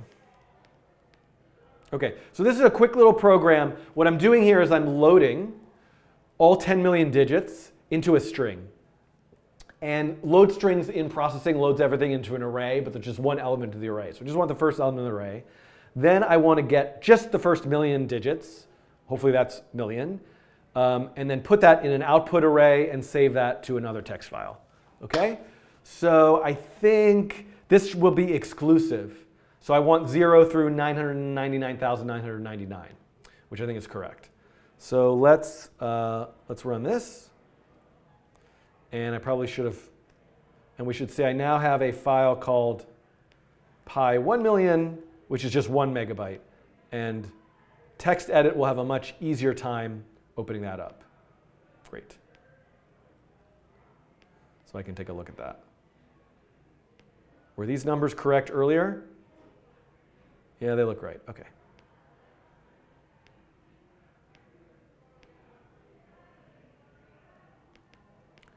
All right.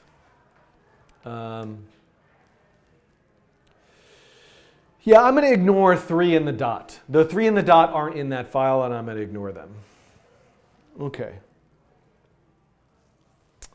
All right, so if I wanted to, I could say this. That would give me the full string, but. So let's do something visual with them. I have an idea, okay?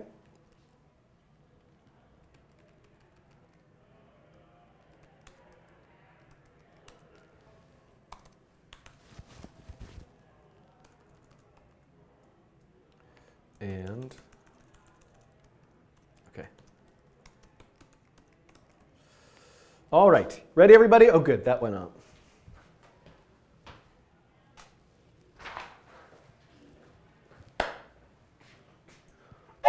Hello and happy Pi Day Part 2. I'm going to do another coding challenge, and this coding challenge will be about visualizing the digits of pi. So I'm going to use a file that I've prepared of 1 million digits of pi. I also will include links in this video's description to a file with 10 million digits and a file I think that has 1 billion digits. I can't remember which one I found, but various people have posted files with a lot more digits than I'm going to use. So you might be interested in trying it out with even more digits, because boy, let's just make as many digits as we can. Now, this is inspired by 2 artists. I'm sure I'm going to pronounce, apologies for mispronouncing the names, but Martin Krzyzewski and Christian Vasil. who have made, Christian Elis Vasil, who have made a whole lot of beautiful images visualizing the digits of pi. So I encourage you to check out this Washington Post article. I'll link to that. There's also a wonderful number file video called The Beauty of Pi or something like that that I will link to that goes through some of their visualizations. I'm going to try to do something really simple. So let's get started by loading those digits. So first what I want is I actually want to have a string because I want to take all the digits of pi and put them in a string. Although ultimately maybe I'll break that into an array of integers. But that's how they're going to come in. They're coming in from a text file. So I'm going to call it pi, just pi lowercase. I don't want to say pi uppercase because that's a built-in constant in processing. Let's just arbitrarily have a window that's 400 by 400. Then I'm going to say pi equals load strings. So load strings is a function that's part of processing. This is processing, by the way, a Java-based programming environment. That what it actually does is it loads, and I have a file, it's right here, pi-1million.txt. You can see those are a lot of digits in that file. So I just need to reference the file name. Here we go, file name. Now what this actually, I'm getting an error here. And what is that error? That error is type mismatch. Java.lang.string, bracket, bracket, does not match with java.lang.string. The reason why this doesn't match is the processing load strings function takes in your data into an array. And this is actually often quite useful, especially if you have data in multiple lines, because it takes every line from the text file and breaks it into an array. But this text file just has one line. So I can actually just take 0, just the first element of that array, and I'm going to say print line pi just to see if this appears in the console. Ooh boy, I'm going to freak it out because there should be a million digits there. Let's say pi.length to make sure I have a million digits. Oh, I forgot. In Java, length for a string is a function. I'm like, oh, I'm so used to programming in JavaScript. In Java, length for the string is a function. So I'm going to say .length. And there we go. I've got 1 million digits of pi. We're cooking here. Now we're cooking. OK, so let's actually break that into an array. So let me make an array called digits, which has 1 million spots in it. And I wonder if actually I don't need to initialize it, because I think I can say string, I'll call it s digits, equals pi.split. And if I give it no, if I say split with no delimiter, so this is like splitting the string, but splitting it based on no delimiter, this should give me an array with 1 million strings in it. So I should be able to say, let's just see, sdigits.length. This is an array. So with an array, I don't need the parentheses because it's not a function. It's actually just the property of the array. Let's look at that. 1 million, 1 million. So I've got 1 million, and now I can, and then again, this is not necessarily the most efficient way. I can actually just, I think processing has a function called int, which will just convert that array entirely into integers. So now if I say print array, and I probably am going to overload the console here, but I'm going to do it anyway. I'm going to hit save, and I'm going to run it. I now have, look at this. I am now printing the entire million digits of pi into the console. Just try loading the billion digits and printing it to the console. See how long that takes. What am I up to? Oh, I'm going to get to 1 million before I finish talking. There we go. You can see on that last digit there is 1. OK, so now I have all these digits. What can I do? So many things, right? I could just fill the screen with all the digits, and I could be surrounded by the digits of pi. Now, I mean, in a way, I almost want to stop this now and say, hey, be creative, make something. I think what I'm going to try to do is visualize the frequency of the digits. So let's just actually make a simple line, right? Let's say there are 10 digits. So I'm going to go I equals 0. So I'm going to make an array called counts. And it has 10 spots in it. Okay? And then I'm going to also have an integer, which is like current digit, which will equal 0. So the first thing that actually current index, I'll just call that index. Because what I want to say is current digit equals pi digits index. And then I'll go to the next index. I got to worry about when I get to 1 million, but I'll deal with that later, right? So I can look at the current digit. Then I made something called counts already, and I could say counts current digit plus plus. So I'm going to increase the count for each current digit. And then what I will do is let's just draw a little, let's start with x equals 0. Actually, let's use I. I equals 0. I is less than counts.length, I plus plus.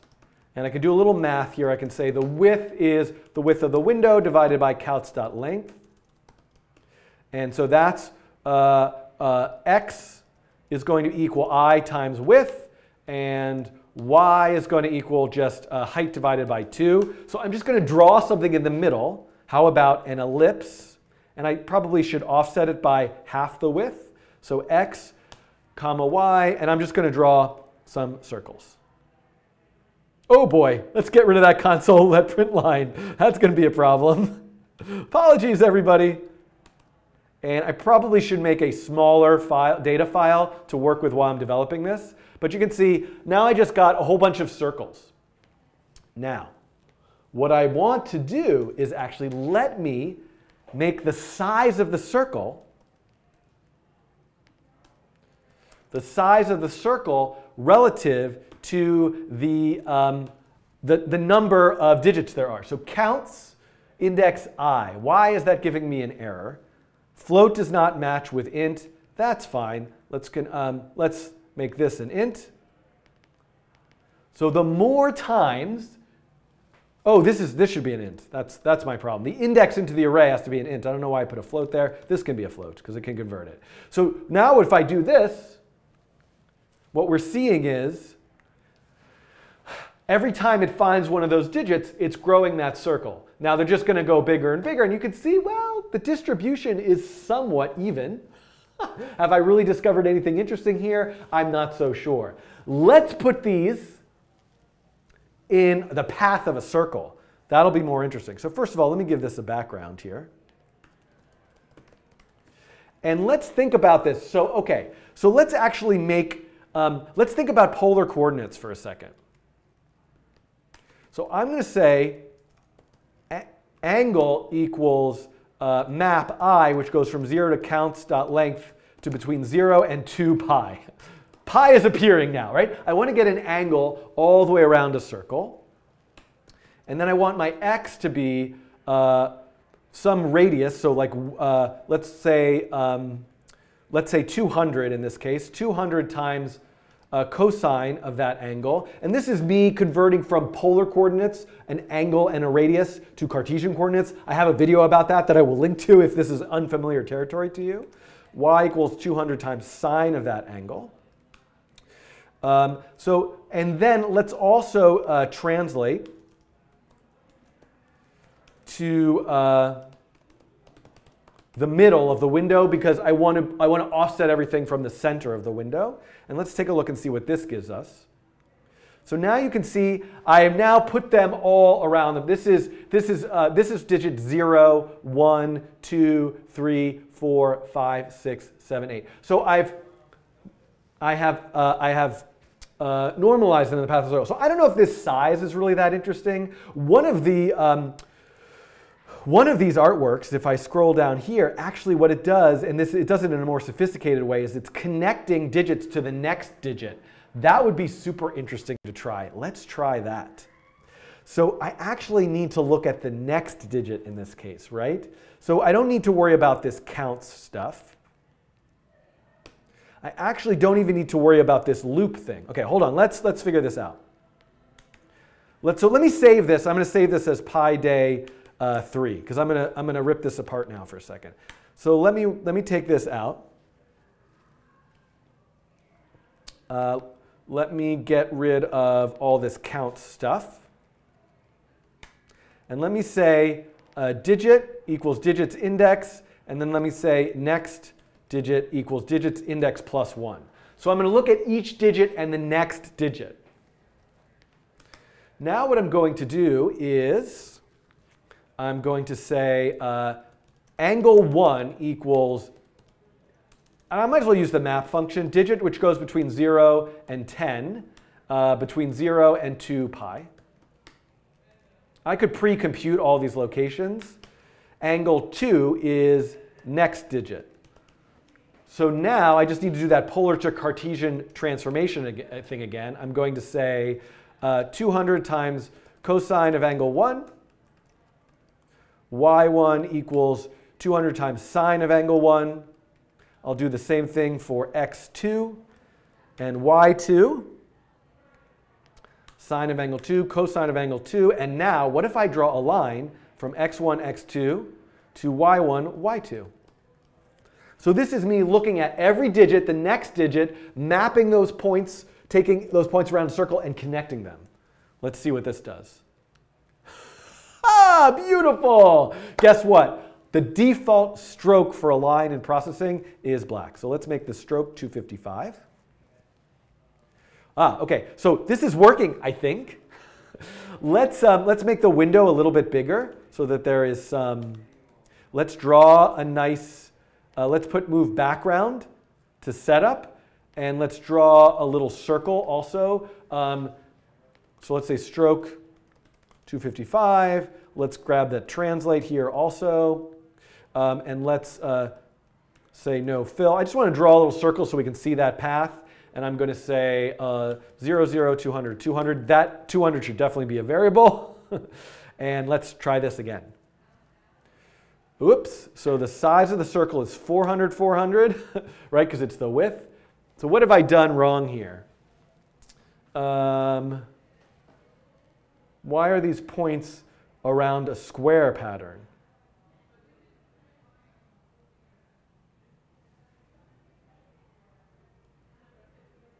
Hold on, pause for a second. What did I do wrong here? These should be, oh, width divided, no, that's fine. Am I using width and height somewhere else? Everything's from the center. Why are these points not on the edges of the circle? Something is wrong here that I'm not seeing. The line function. Oh my goodness. Look at this. Probably everybody has been yelling at me when you watch this whole video. The lines are in totally the wrong place. x1, y1 to x2, y2. The line function takes the first point and the second point. And this is all messed up. Okay, so now let's run this again.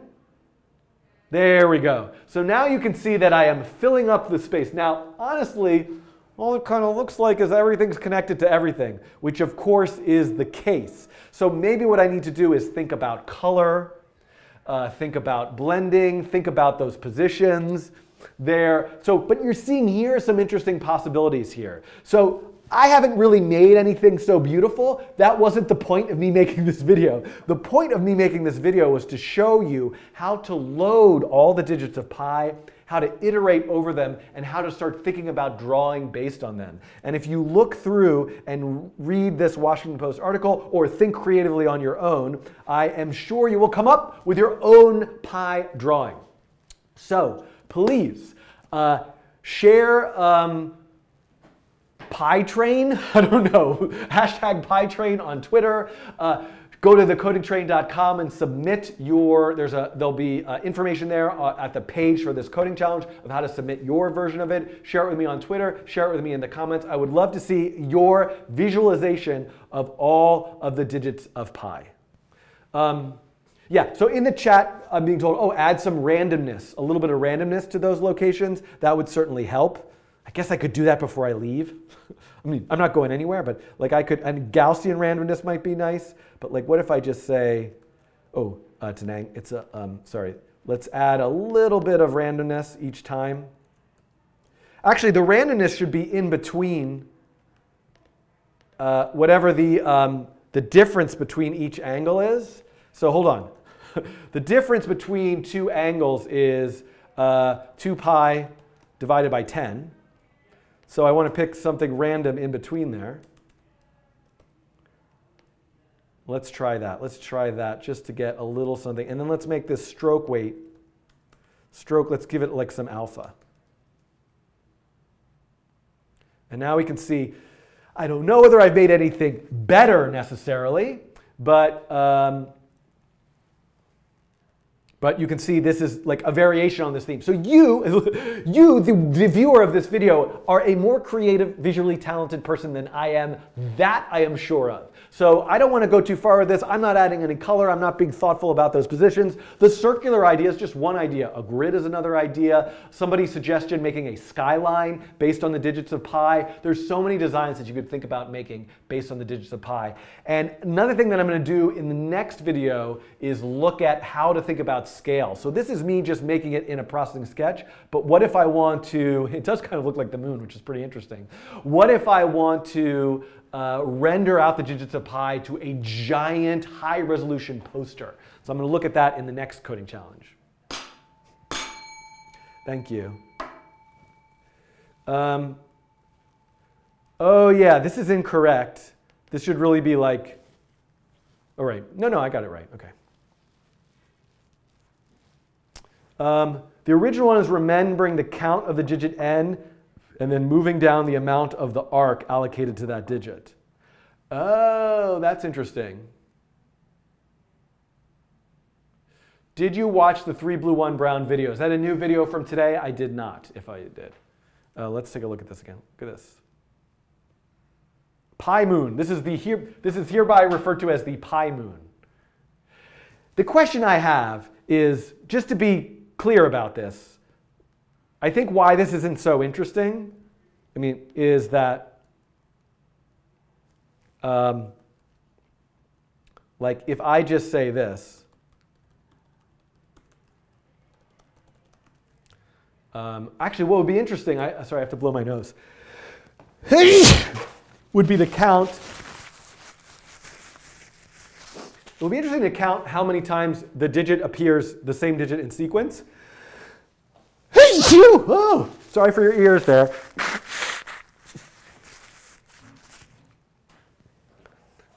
Digit, like in other words, if I just do this,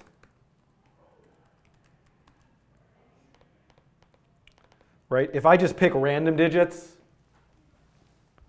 am I going to have anything that really is that different? Let this run for a minute. So one thing I want to do now, and it's a little bit silly for me to do this in processing perhaps, is I want to make the book of pi.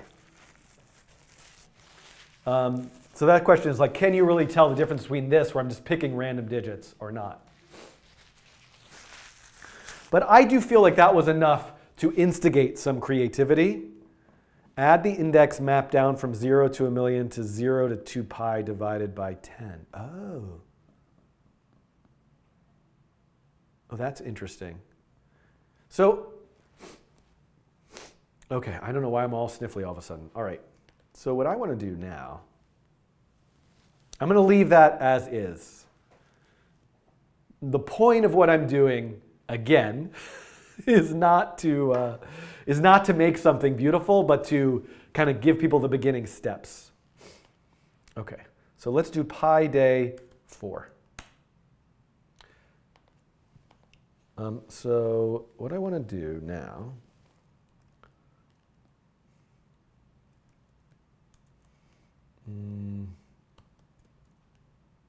about 1 point.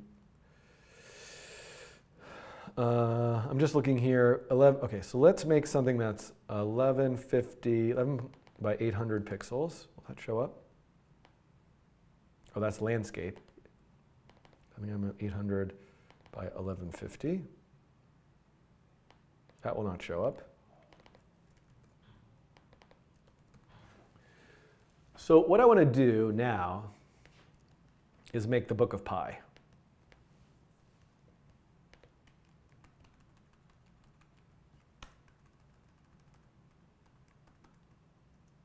And I can leave it as a string.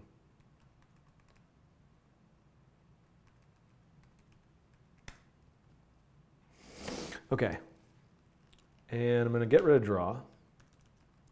And what I'm going to do is I'm going to go to processing.org,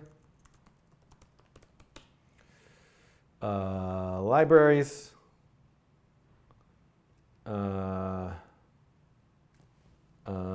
reference, oh no, PDF export. Let me think about this. Single frame, multiple pages. This is what I want. Next page. Yeah, this is what I want. But let me do a single page first, which this is the easiest way to do it. The way that I usually do it is with this begin record, end record. Because I want this screen display. No screen display. I want the screen display. Can I do multiple pages with begin record and end record?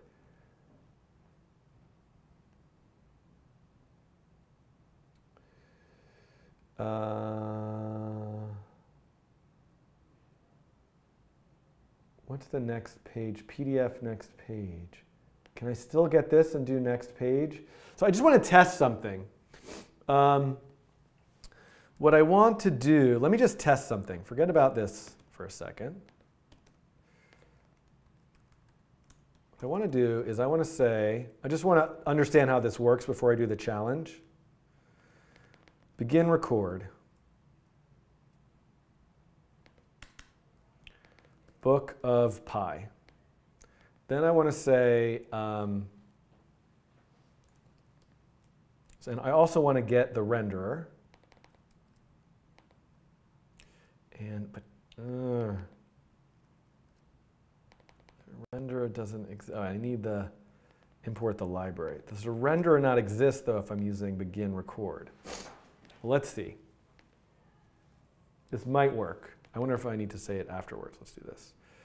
Let's just say line 0, 0 with height. Then what I want to say is PDF next page.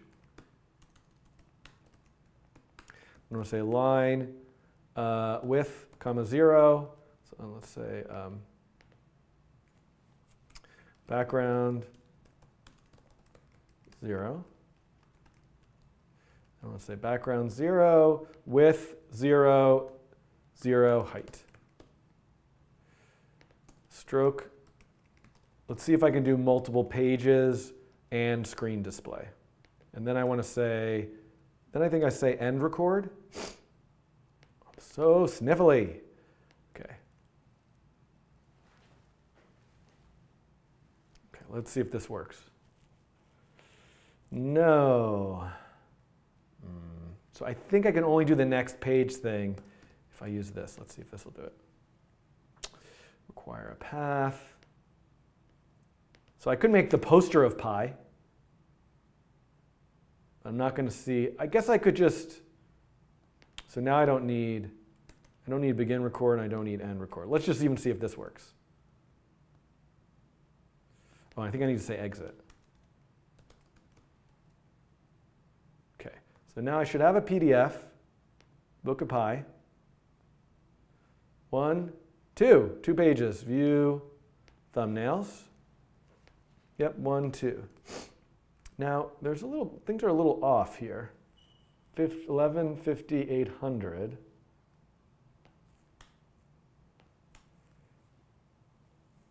Let me run this again.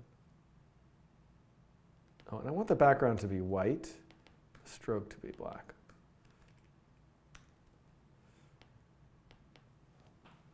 Run this again. Now if I go here into preview, great, great. There we go. But I want a little bit more space. Let's try this.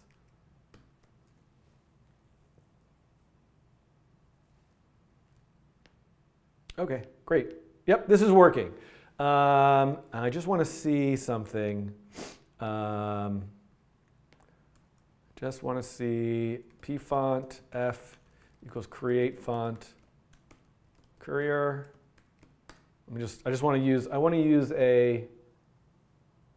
I just want to use a fixed width font because it'll make all of our lives much easier. Let me just say text.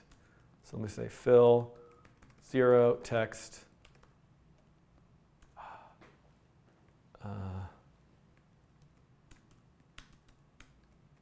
Hello. I don't know, 400, 400. I'll run this again. Yep. Oh, it didn't do it. Oh, I have to say text font F. I'm just remembering how PDF works in processing. There we go. And if I were to say, now I'm going crazy here. Oops, string pi. If I were to say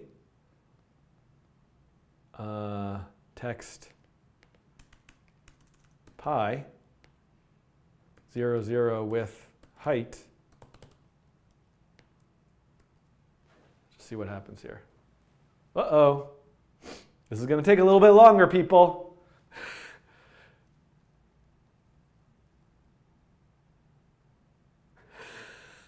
Oh, wait, hold on. Substring. Let's be more thoughtful about this.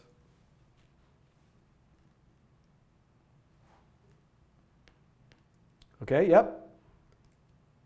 And pi equals. So I'm kind of just doing this in advance. I'm gonna start the coding. I'm actually figuring. I should really stop. That's enough. Okay, I got it. Because I'm gonna do this as a coding challenge. First, I have to really, really blow my nose. Like all these nose blowing moments have been very inadequate. So I'm now going to mute myself. I'm going to mute the microphone.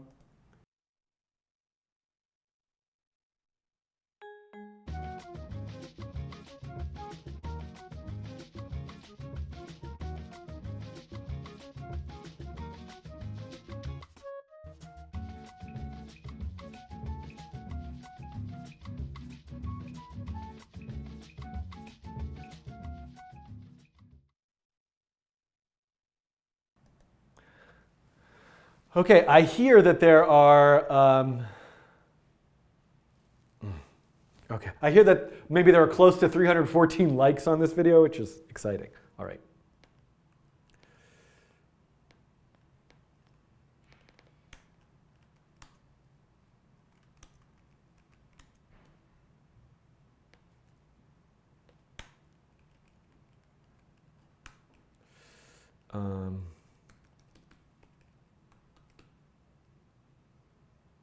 Let's get rid of all this. Okay.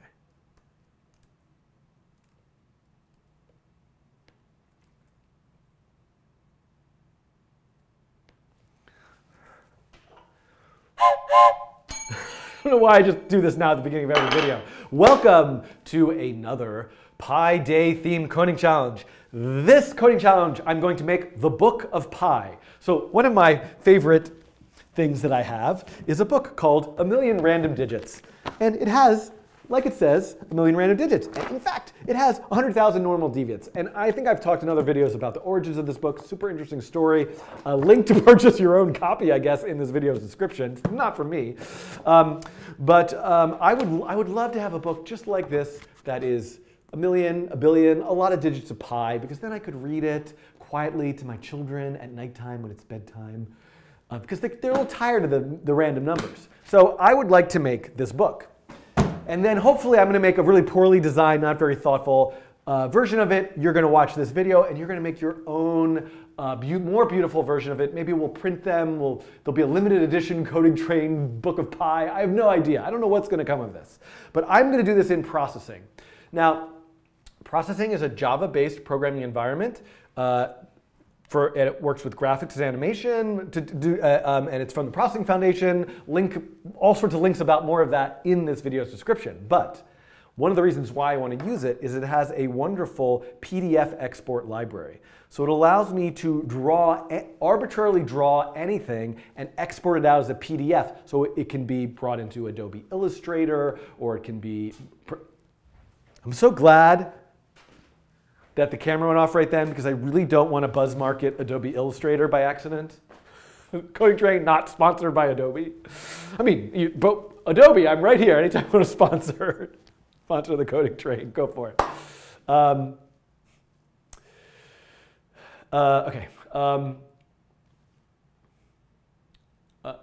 PDF file which is, okay, I don't know what I'll say. I'll just go back to, you can export a PDF file, which is a vector file that you could turn into and print as a giant poster, make into a book, enlarge it, bring it into another program that accepts SVGs or PDF files and manipulate it. So let's get started with this. And that's actually what I'm going to do.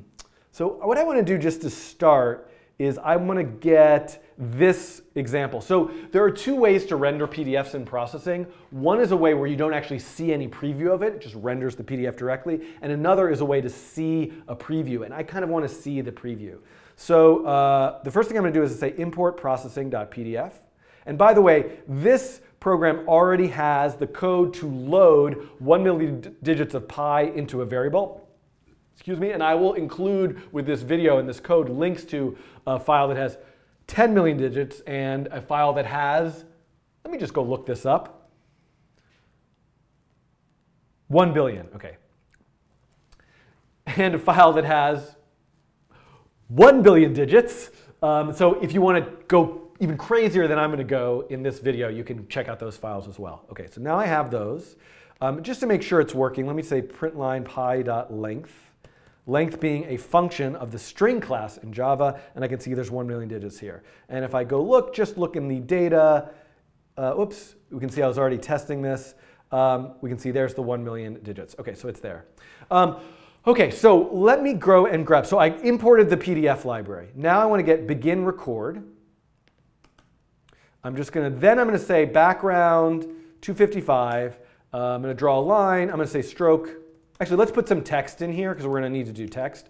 I'm going to say fill 0, text hello, and then I'll put this in some arbitrary location. I guess I have a 200, 200, and then I'll also, just so you can see, I can say like ellipse, 40, 40, 20, 30. So let's run this. Then I'm going to say end record. And there we go. So we can see my preview here. I've got some text. I've got a nice little circle. And then if I look in the sketch folder, there's a file called filename.pdf. I can open that up. And you can see here's my PDF. And we can be sure that this is not bitmapped pixel images because I can zoom way into it. I can blow it up to any size. And so this is something that I could now choose to go and print. And there, this is what I would print. So let's make a PDF. Would it be exciting if I could make one poster that has every digit of pi? Or my previous visualization example, maybe you want to render a poster with some visualization. You could also do that in processing. Okay, so let me try to figure out how can I fit a bunch of digits onto the page. So one thing I want to do is let's add a font. Pfont F. I know it doesn't actually need to be a global variable because I'm doing everything in setup. I'm going to say create font. I'm going to use Courier, which is a fixed width font, meaning every letter and every digit is the same width. It's going to make my math easier, I think, as I go. And let's make it 16 point. Then I'm going to say text font F to set that font. And let's say text. Now, let me just do the first 10 digits of pi. So the way I can do that is with substring. Substring 0, 10.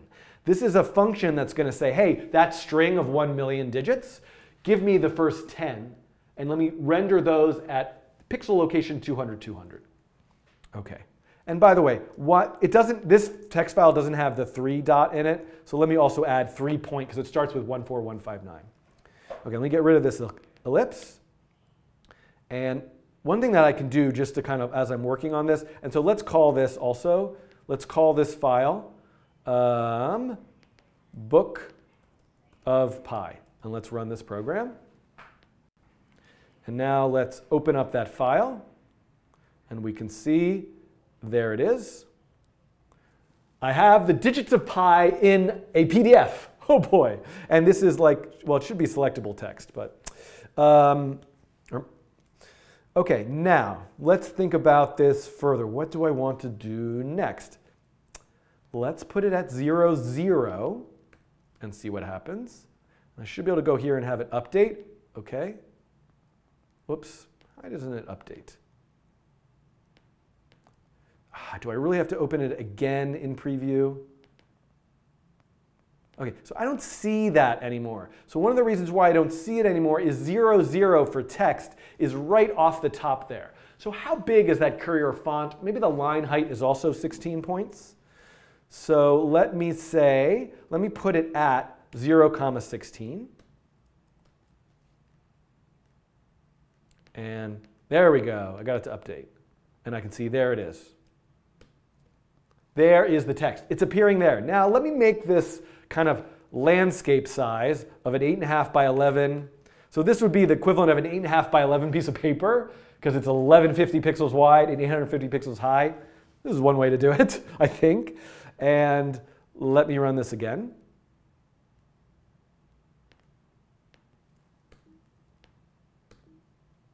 Come on, show it to me. There it is. View, zoom, zoom to fit. Oh, Command 9? There we go. So there we go. There's my book now as a PDF. So now let's get some more digits. Now we should be able to calculate what is the width of each one of these. What is the width of each one of these characters? So one thing I can actually do, luckily for me, is I can use processing has a text width function. And I'll just ask for what is the width in pixels of a space. And this is why I'm using a fixed width font, because everything will be the same. So let me look at that. So it is exactly 9.6015,625, approximately pixels. So I should be able to fit on the page. So I should be able to calculate this, right? So the width of each pixel is text width space. The height, I'm just arbitrarily saying the line height is 16. So the area is width times height.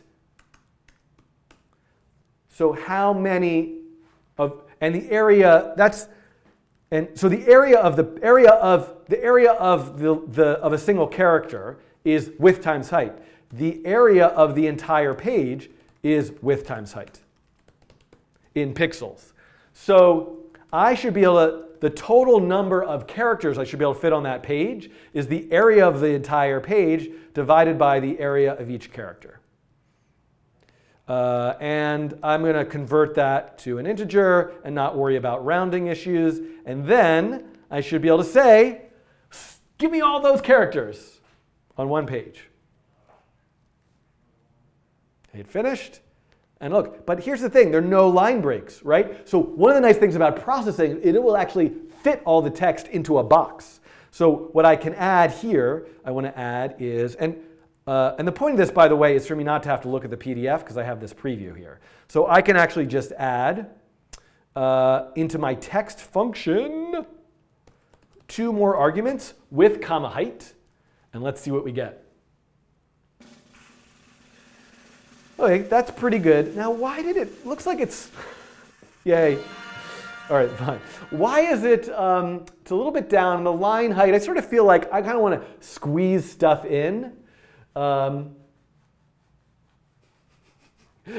there's a really good question being asked in the chat.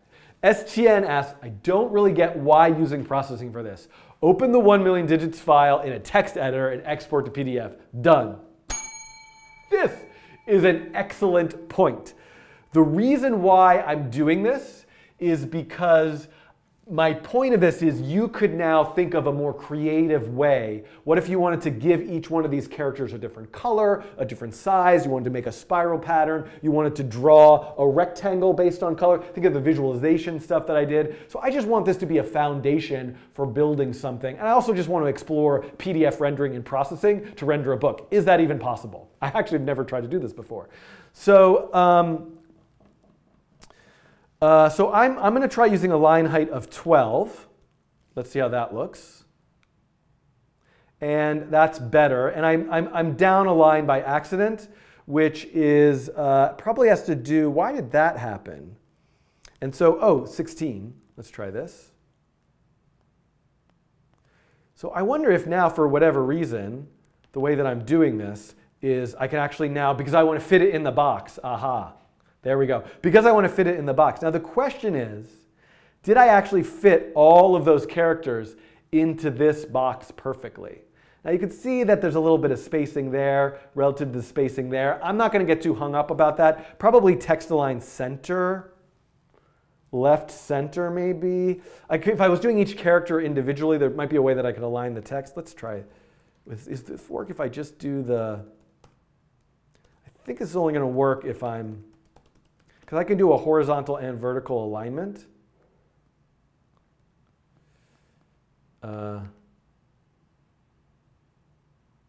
Yeah, that fixed this top and bottom spacing, but the left and right spacing is a little bit off. So anyway, I could fudge this a little bit, like, oh, let me just like move it over a couple pixels, like 6 pixels maybe. Or I could do it relative to the center. That's too many pixels. But I'm not going to get too hung up on that. The point of the design aspect of this, oh, now actually I'm feeling better about this. So the design aspect, so here's the question.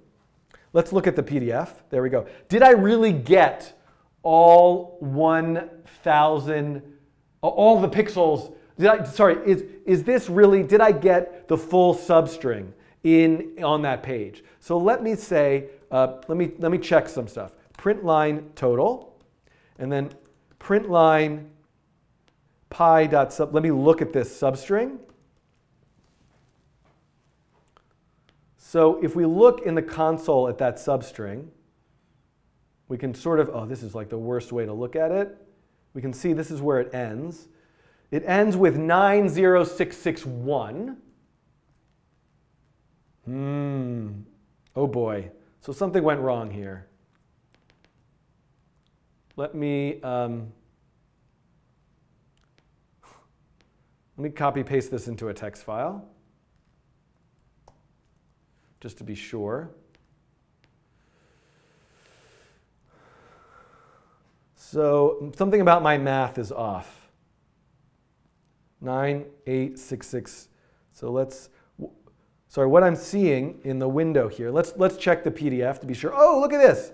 The PDF is slightly different. 547791. 547791. Ooh, I only got about half of it. So am I off by a factor of 2? I assumed the height. So where did I get this wrong?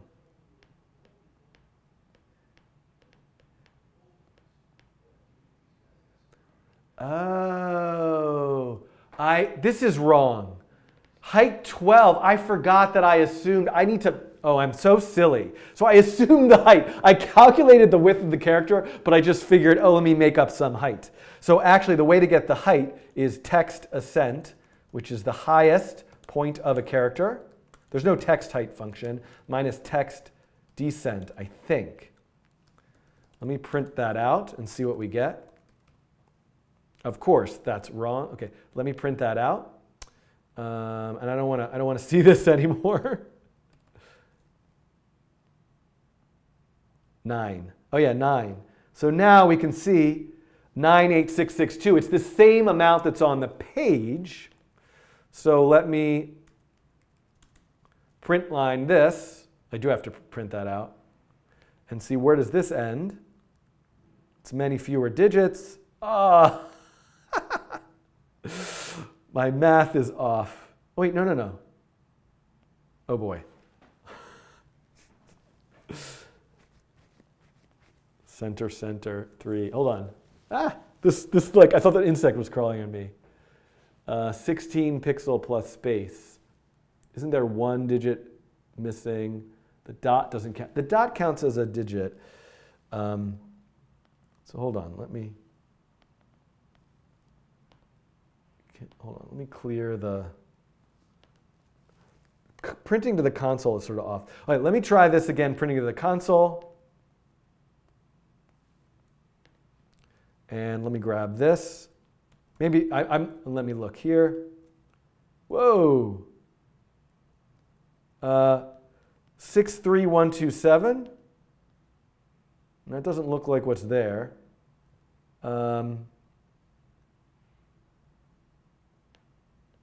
It actually fit more. It thinks it can fit more stuff, not less.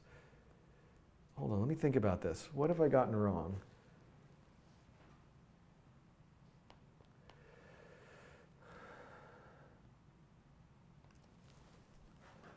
I'm not actually fitting it into the entire, the line, is line spacing, no, line spacing I assumed, okay. So I also need the line spacing. How can I get that? How do I get the line spacing? What is the default?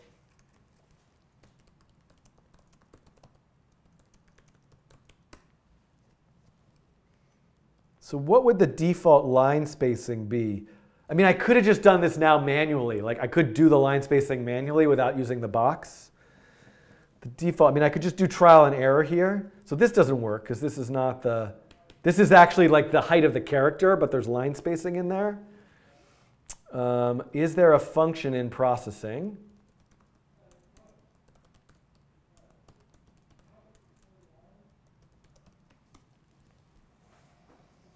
For under text, typography. Oh, whoops.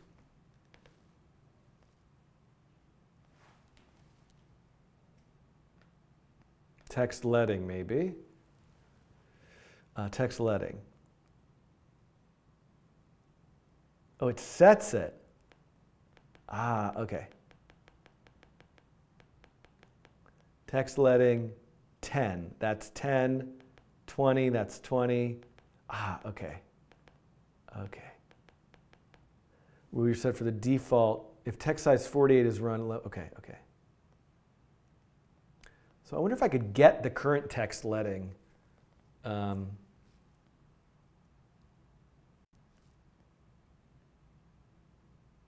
Leading, not letting? Yeah, okay. Text leading, all right. Okay, so that clearly did text ascent minus text descent doesn't work either because that's just the raw height of the letter itself. There's also line spacing in here. And another way to refer to the line spacing is leading. So I think actually what I might like to do is manually, I mean, one thing I could do is just manually set all the lines myself, but I think I can make this work. Like for example, if I say text leading 10, right before I draw the text, if I set the text leading, let's actually make it 24 and run this. You can see that these are farther apart from each other. So if I set it to 12, they're like right on top of each other, which is kind of interesting, but doesn't really look right. So I think it probably was like 14 or 16 is what I'm guessing. The default was for 12 point. 14 doesn't look exactly right either. Let's try 16.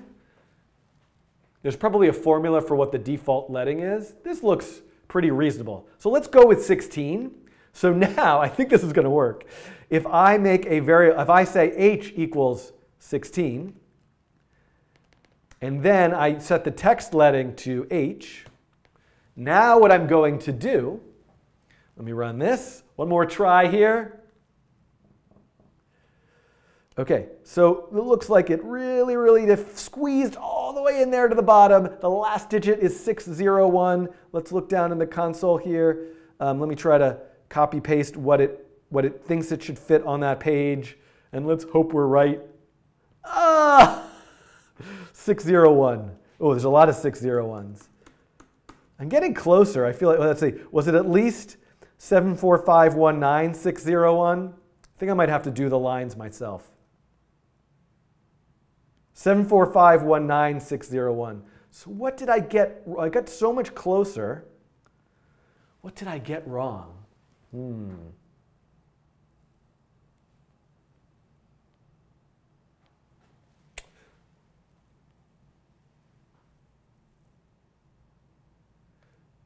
What did I get wrong? So the question is, all right, let's just, okay, so one thing I want to figure out is, all right. All right, this has turned into a bit more ridiculous than I had thought it was going to be. I probably should have tried this in advance, which is maybe a blanket statement for everything I do on this YouTube channel. But let's try to just fit everything in one line. And let's see if we can get that. Let's actually forget about the whole box thing for a second. Let's just think about one line.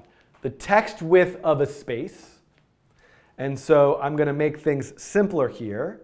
And I'm going to say the total is, and I guess there's a rounding error here, but that shouldn't matter so much, width divided by W. So I'm going to not worry about height and total. Then what I'm going to do is I'm going to take these out, take out the bounding box, and I'm going to forget about letting. I'm going to put 0 here. And I'm going to shift it down like 16 points. Okay, total equals, why is this? Unexpected token int. I don't see anything wrong with what I've written here. Oh, equals. I need an equal sign there. Okay, let's try this. Let's see if we can fit it on one line. Okay, so one line, it fit all the way to 306. And what it should have fit, okay, so I did that correctly. My width calculation is correct. So I could just do this in a loop. So let's make this happen in a loop. So what I'm going to do, and let's get rid of, at some point it'd be more interesting to do this character by character, because then I could do interesting things with color. This is really what I wanted to do, but this video is already taking way too long, because I was going to make a book of just every digit mapped to a color. I think that would be exciting. Let me get rid of this text align left center thing for a second, just to see what's going on. Okay, so that's good. It fit. Perfect. So now what I want to do, you know what? Let's just go character by character. By golly, if we're going to do it line by line, let's go character by character, because we want to have that ability to make the sort of magic that we want to make. So what I'm going to actually do is I'm going to start with,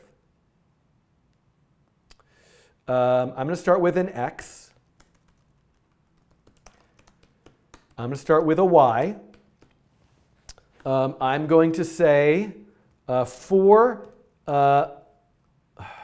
I'm actually going to use a while loop. While x is less than width, x plus equals w.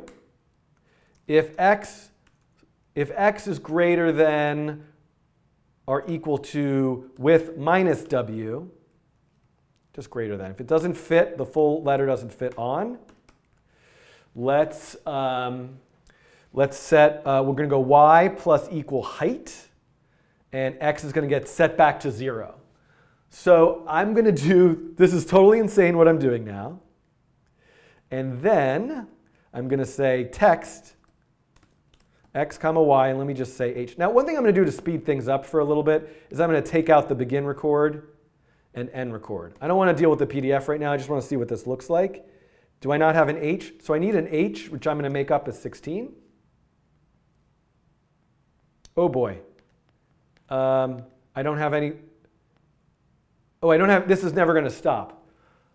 While x, and this should be, if x is, then y goes back to 0. And then I need to break out of this. If y is greater than height minus h, break. Or continue. Am I stuck in an infinite loop here? Whoops, what happened there?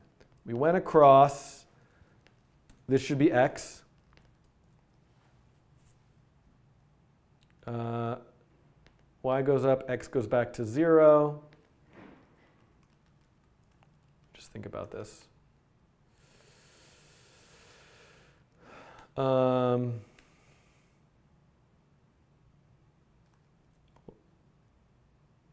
Ooh, what am I seeing here? I'm still seeing, oh boy, I have all this nonsense.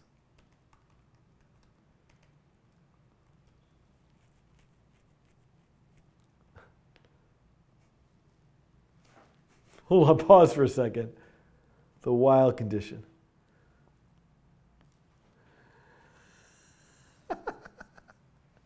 Yeah, I've gone totally insane. Scratch all this. Mathieu, rewind. Why am I doing it this way?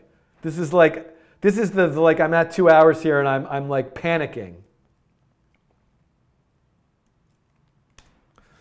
All right, I'm actually going to start with just a loop, a nested loop, right? Isn't that insane?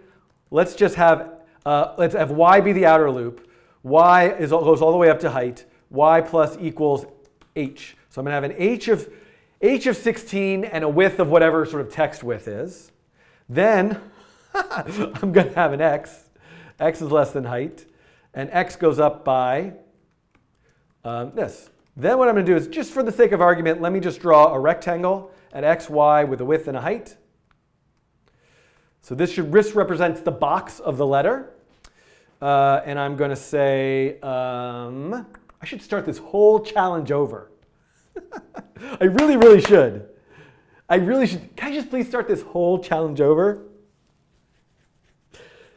I think I'm going to start it over because I don't even want to like deal with the PDF until I've worked this out. It makes so much more sense to not do the PDF thing and to do it this way. All right.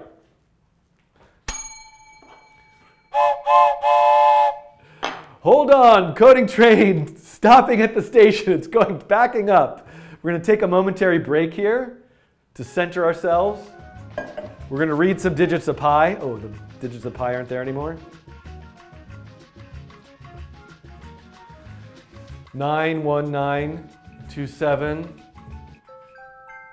819 119 79 399 520 6141, etc., etc. No, I'm going to use x in the loop and then keep a separate index for counting through the digits of pi. Get pi at xy. I thought I would just use a separate index value. No, I'm getting some interesting discussion between if I should use an int in the loop. But the way I was thinking about it is I just want my loop to keep track of the grid, and then I'll have a separate index counter that's just walking through and giving me the next digit of pi. Don't you think that sounds like a perfectly sound idea? 2 mistakes in the code, second loop. Well, I'm starting totally over anyway.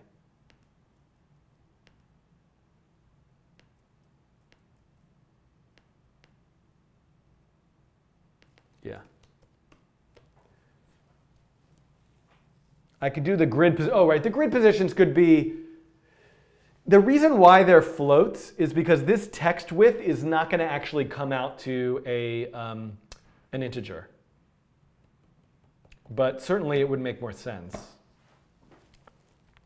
But I'm very, okay.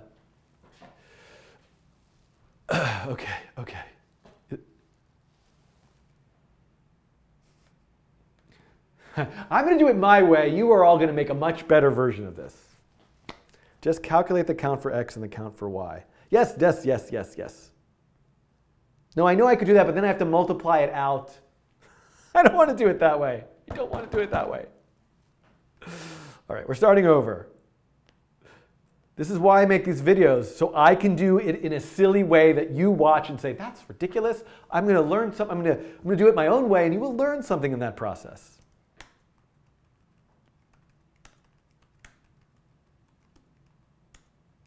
All right. I need a break. No, I could render. So here's the thing. The reason why I want to do them one at a time is I want this to be an example that people could render each character individually with its own fill, stroke. They could draw. You know, actually, what I kind of want to do is draw a polygon there. Well, I like this idea. Instead of rendering the numbers, I could draw a polygon. So if the digit is 0, I draw nothing. If it's 1, I draw a line. No, a point. If it's 2, I draw a line. 3, I draw a triangle. 4, I draw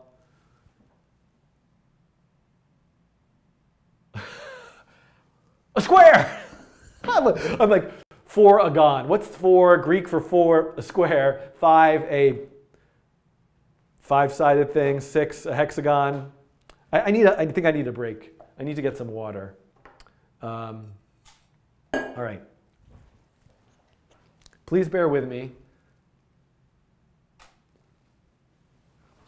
So also in the chat, someone's telling me the leading should be 120% of the point size of the font. So that makes sense. Pentagon, right, pentagon. Pentagon. Right, this is why I need a short break. I'm going to take a pause. I'm going to fill this up with some water. This is your waiting music will now be on. Mute my microphone.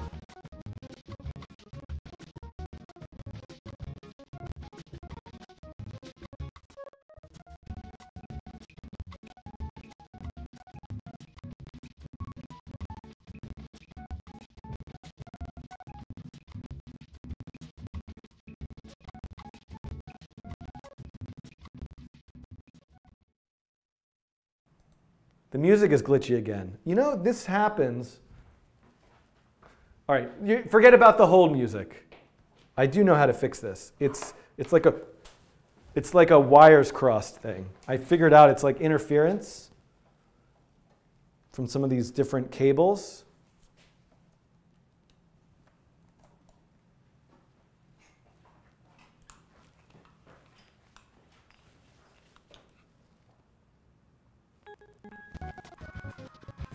I think I fixed it, right?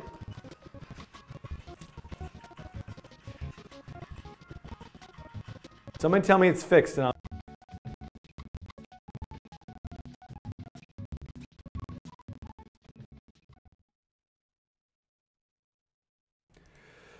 all right, you will all have to sit in silence. I'm not going to worry about fixing the music right now. I will be back.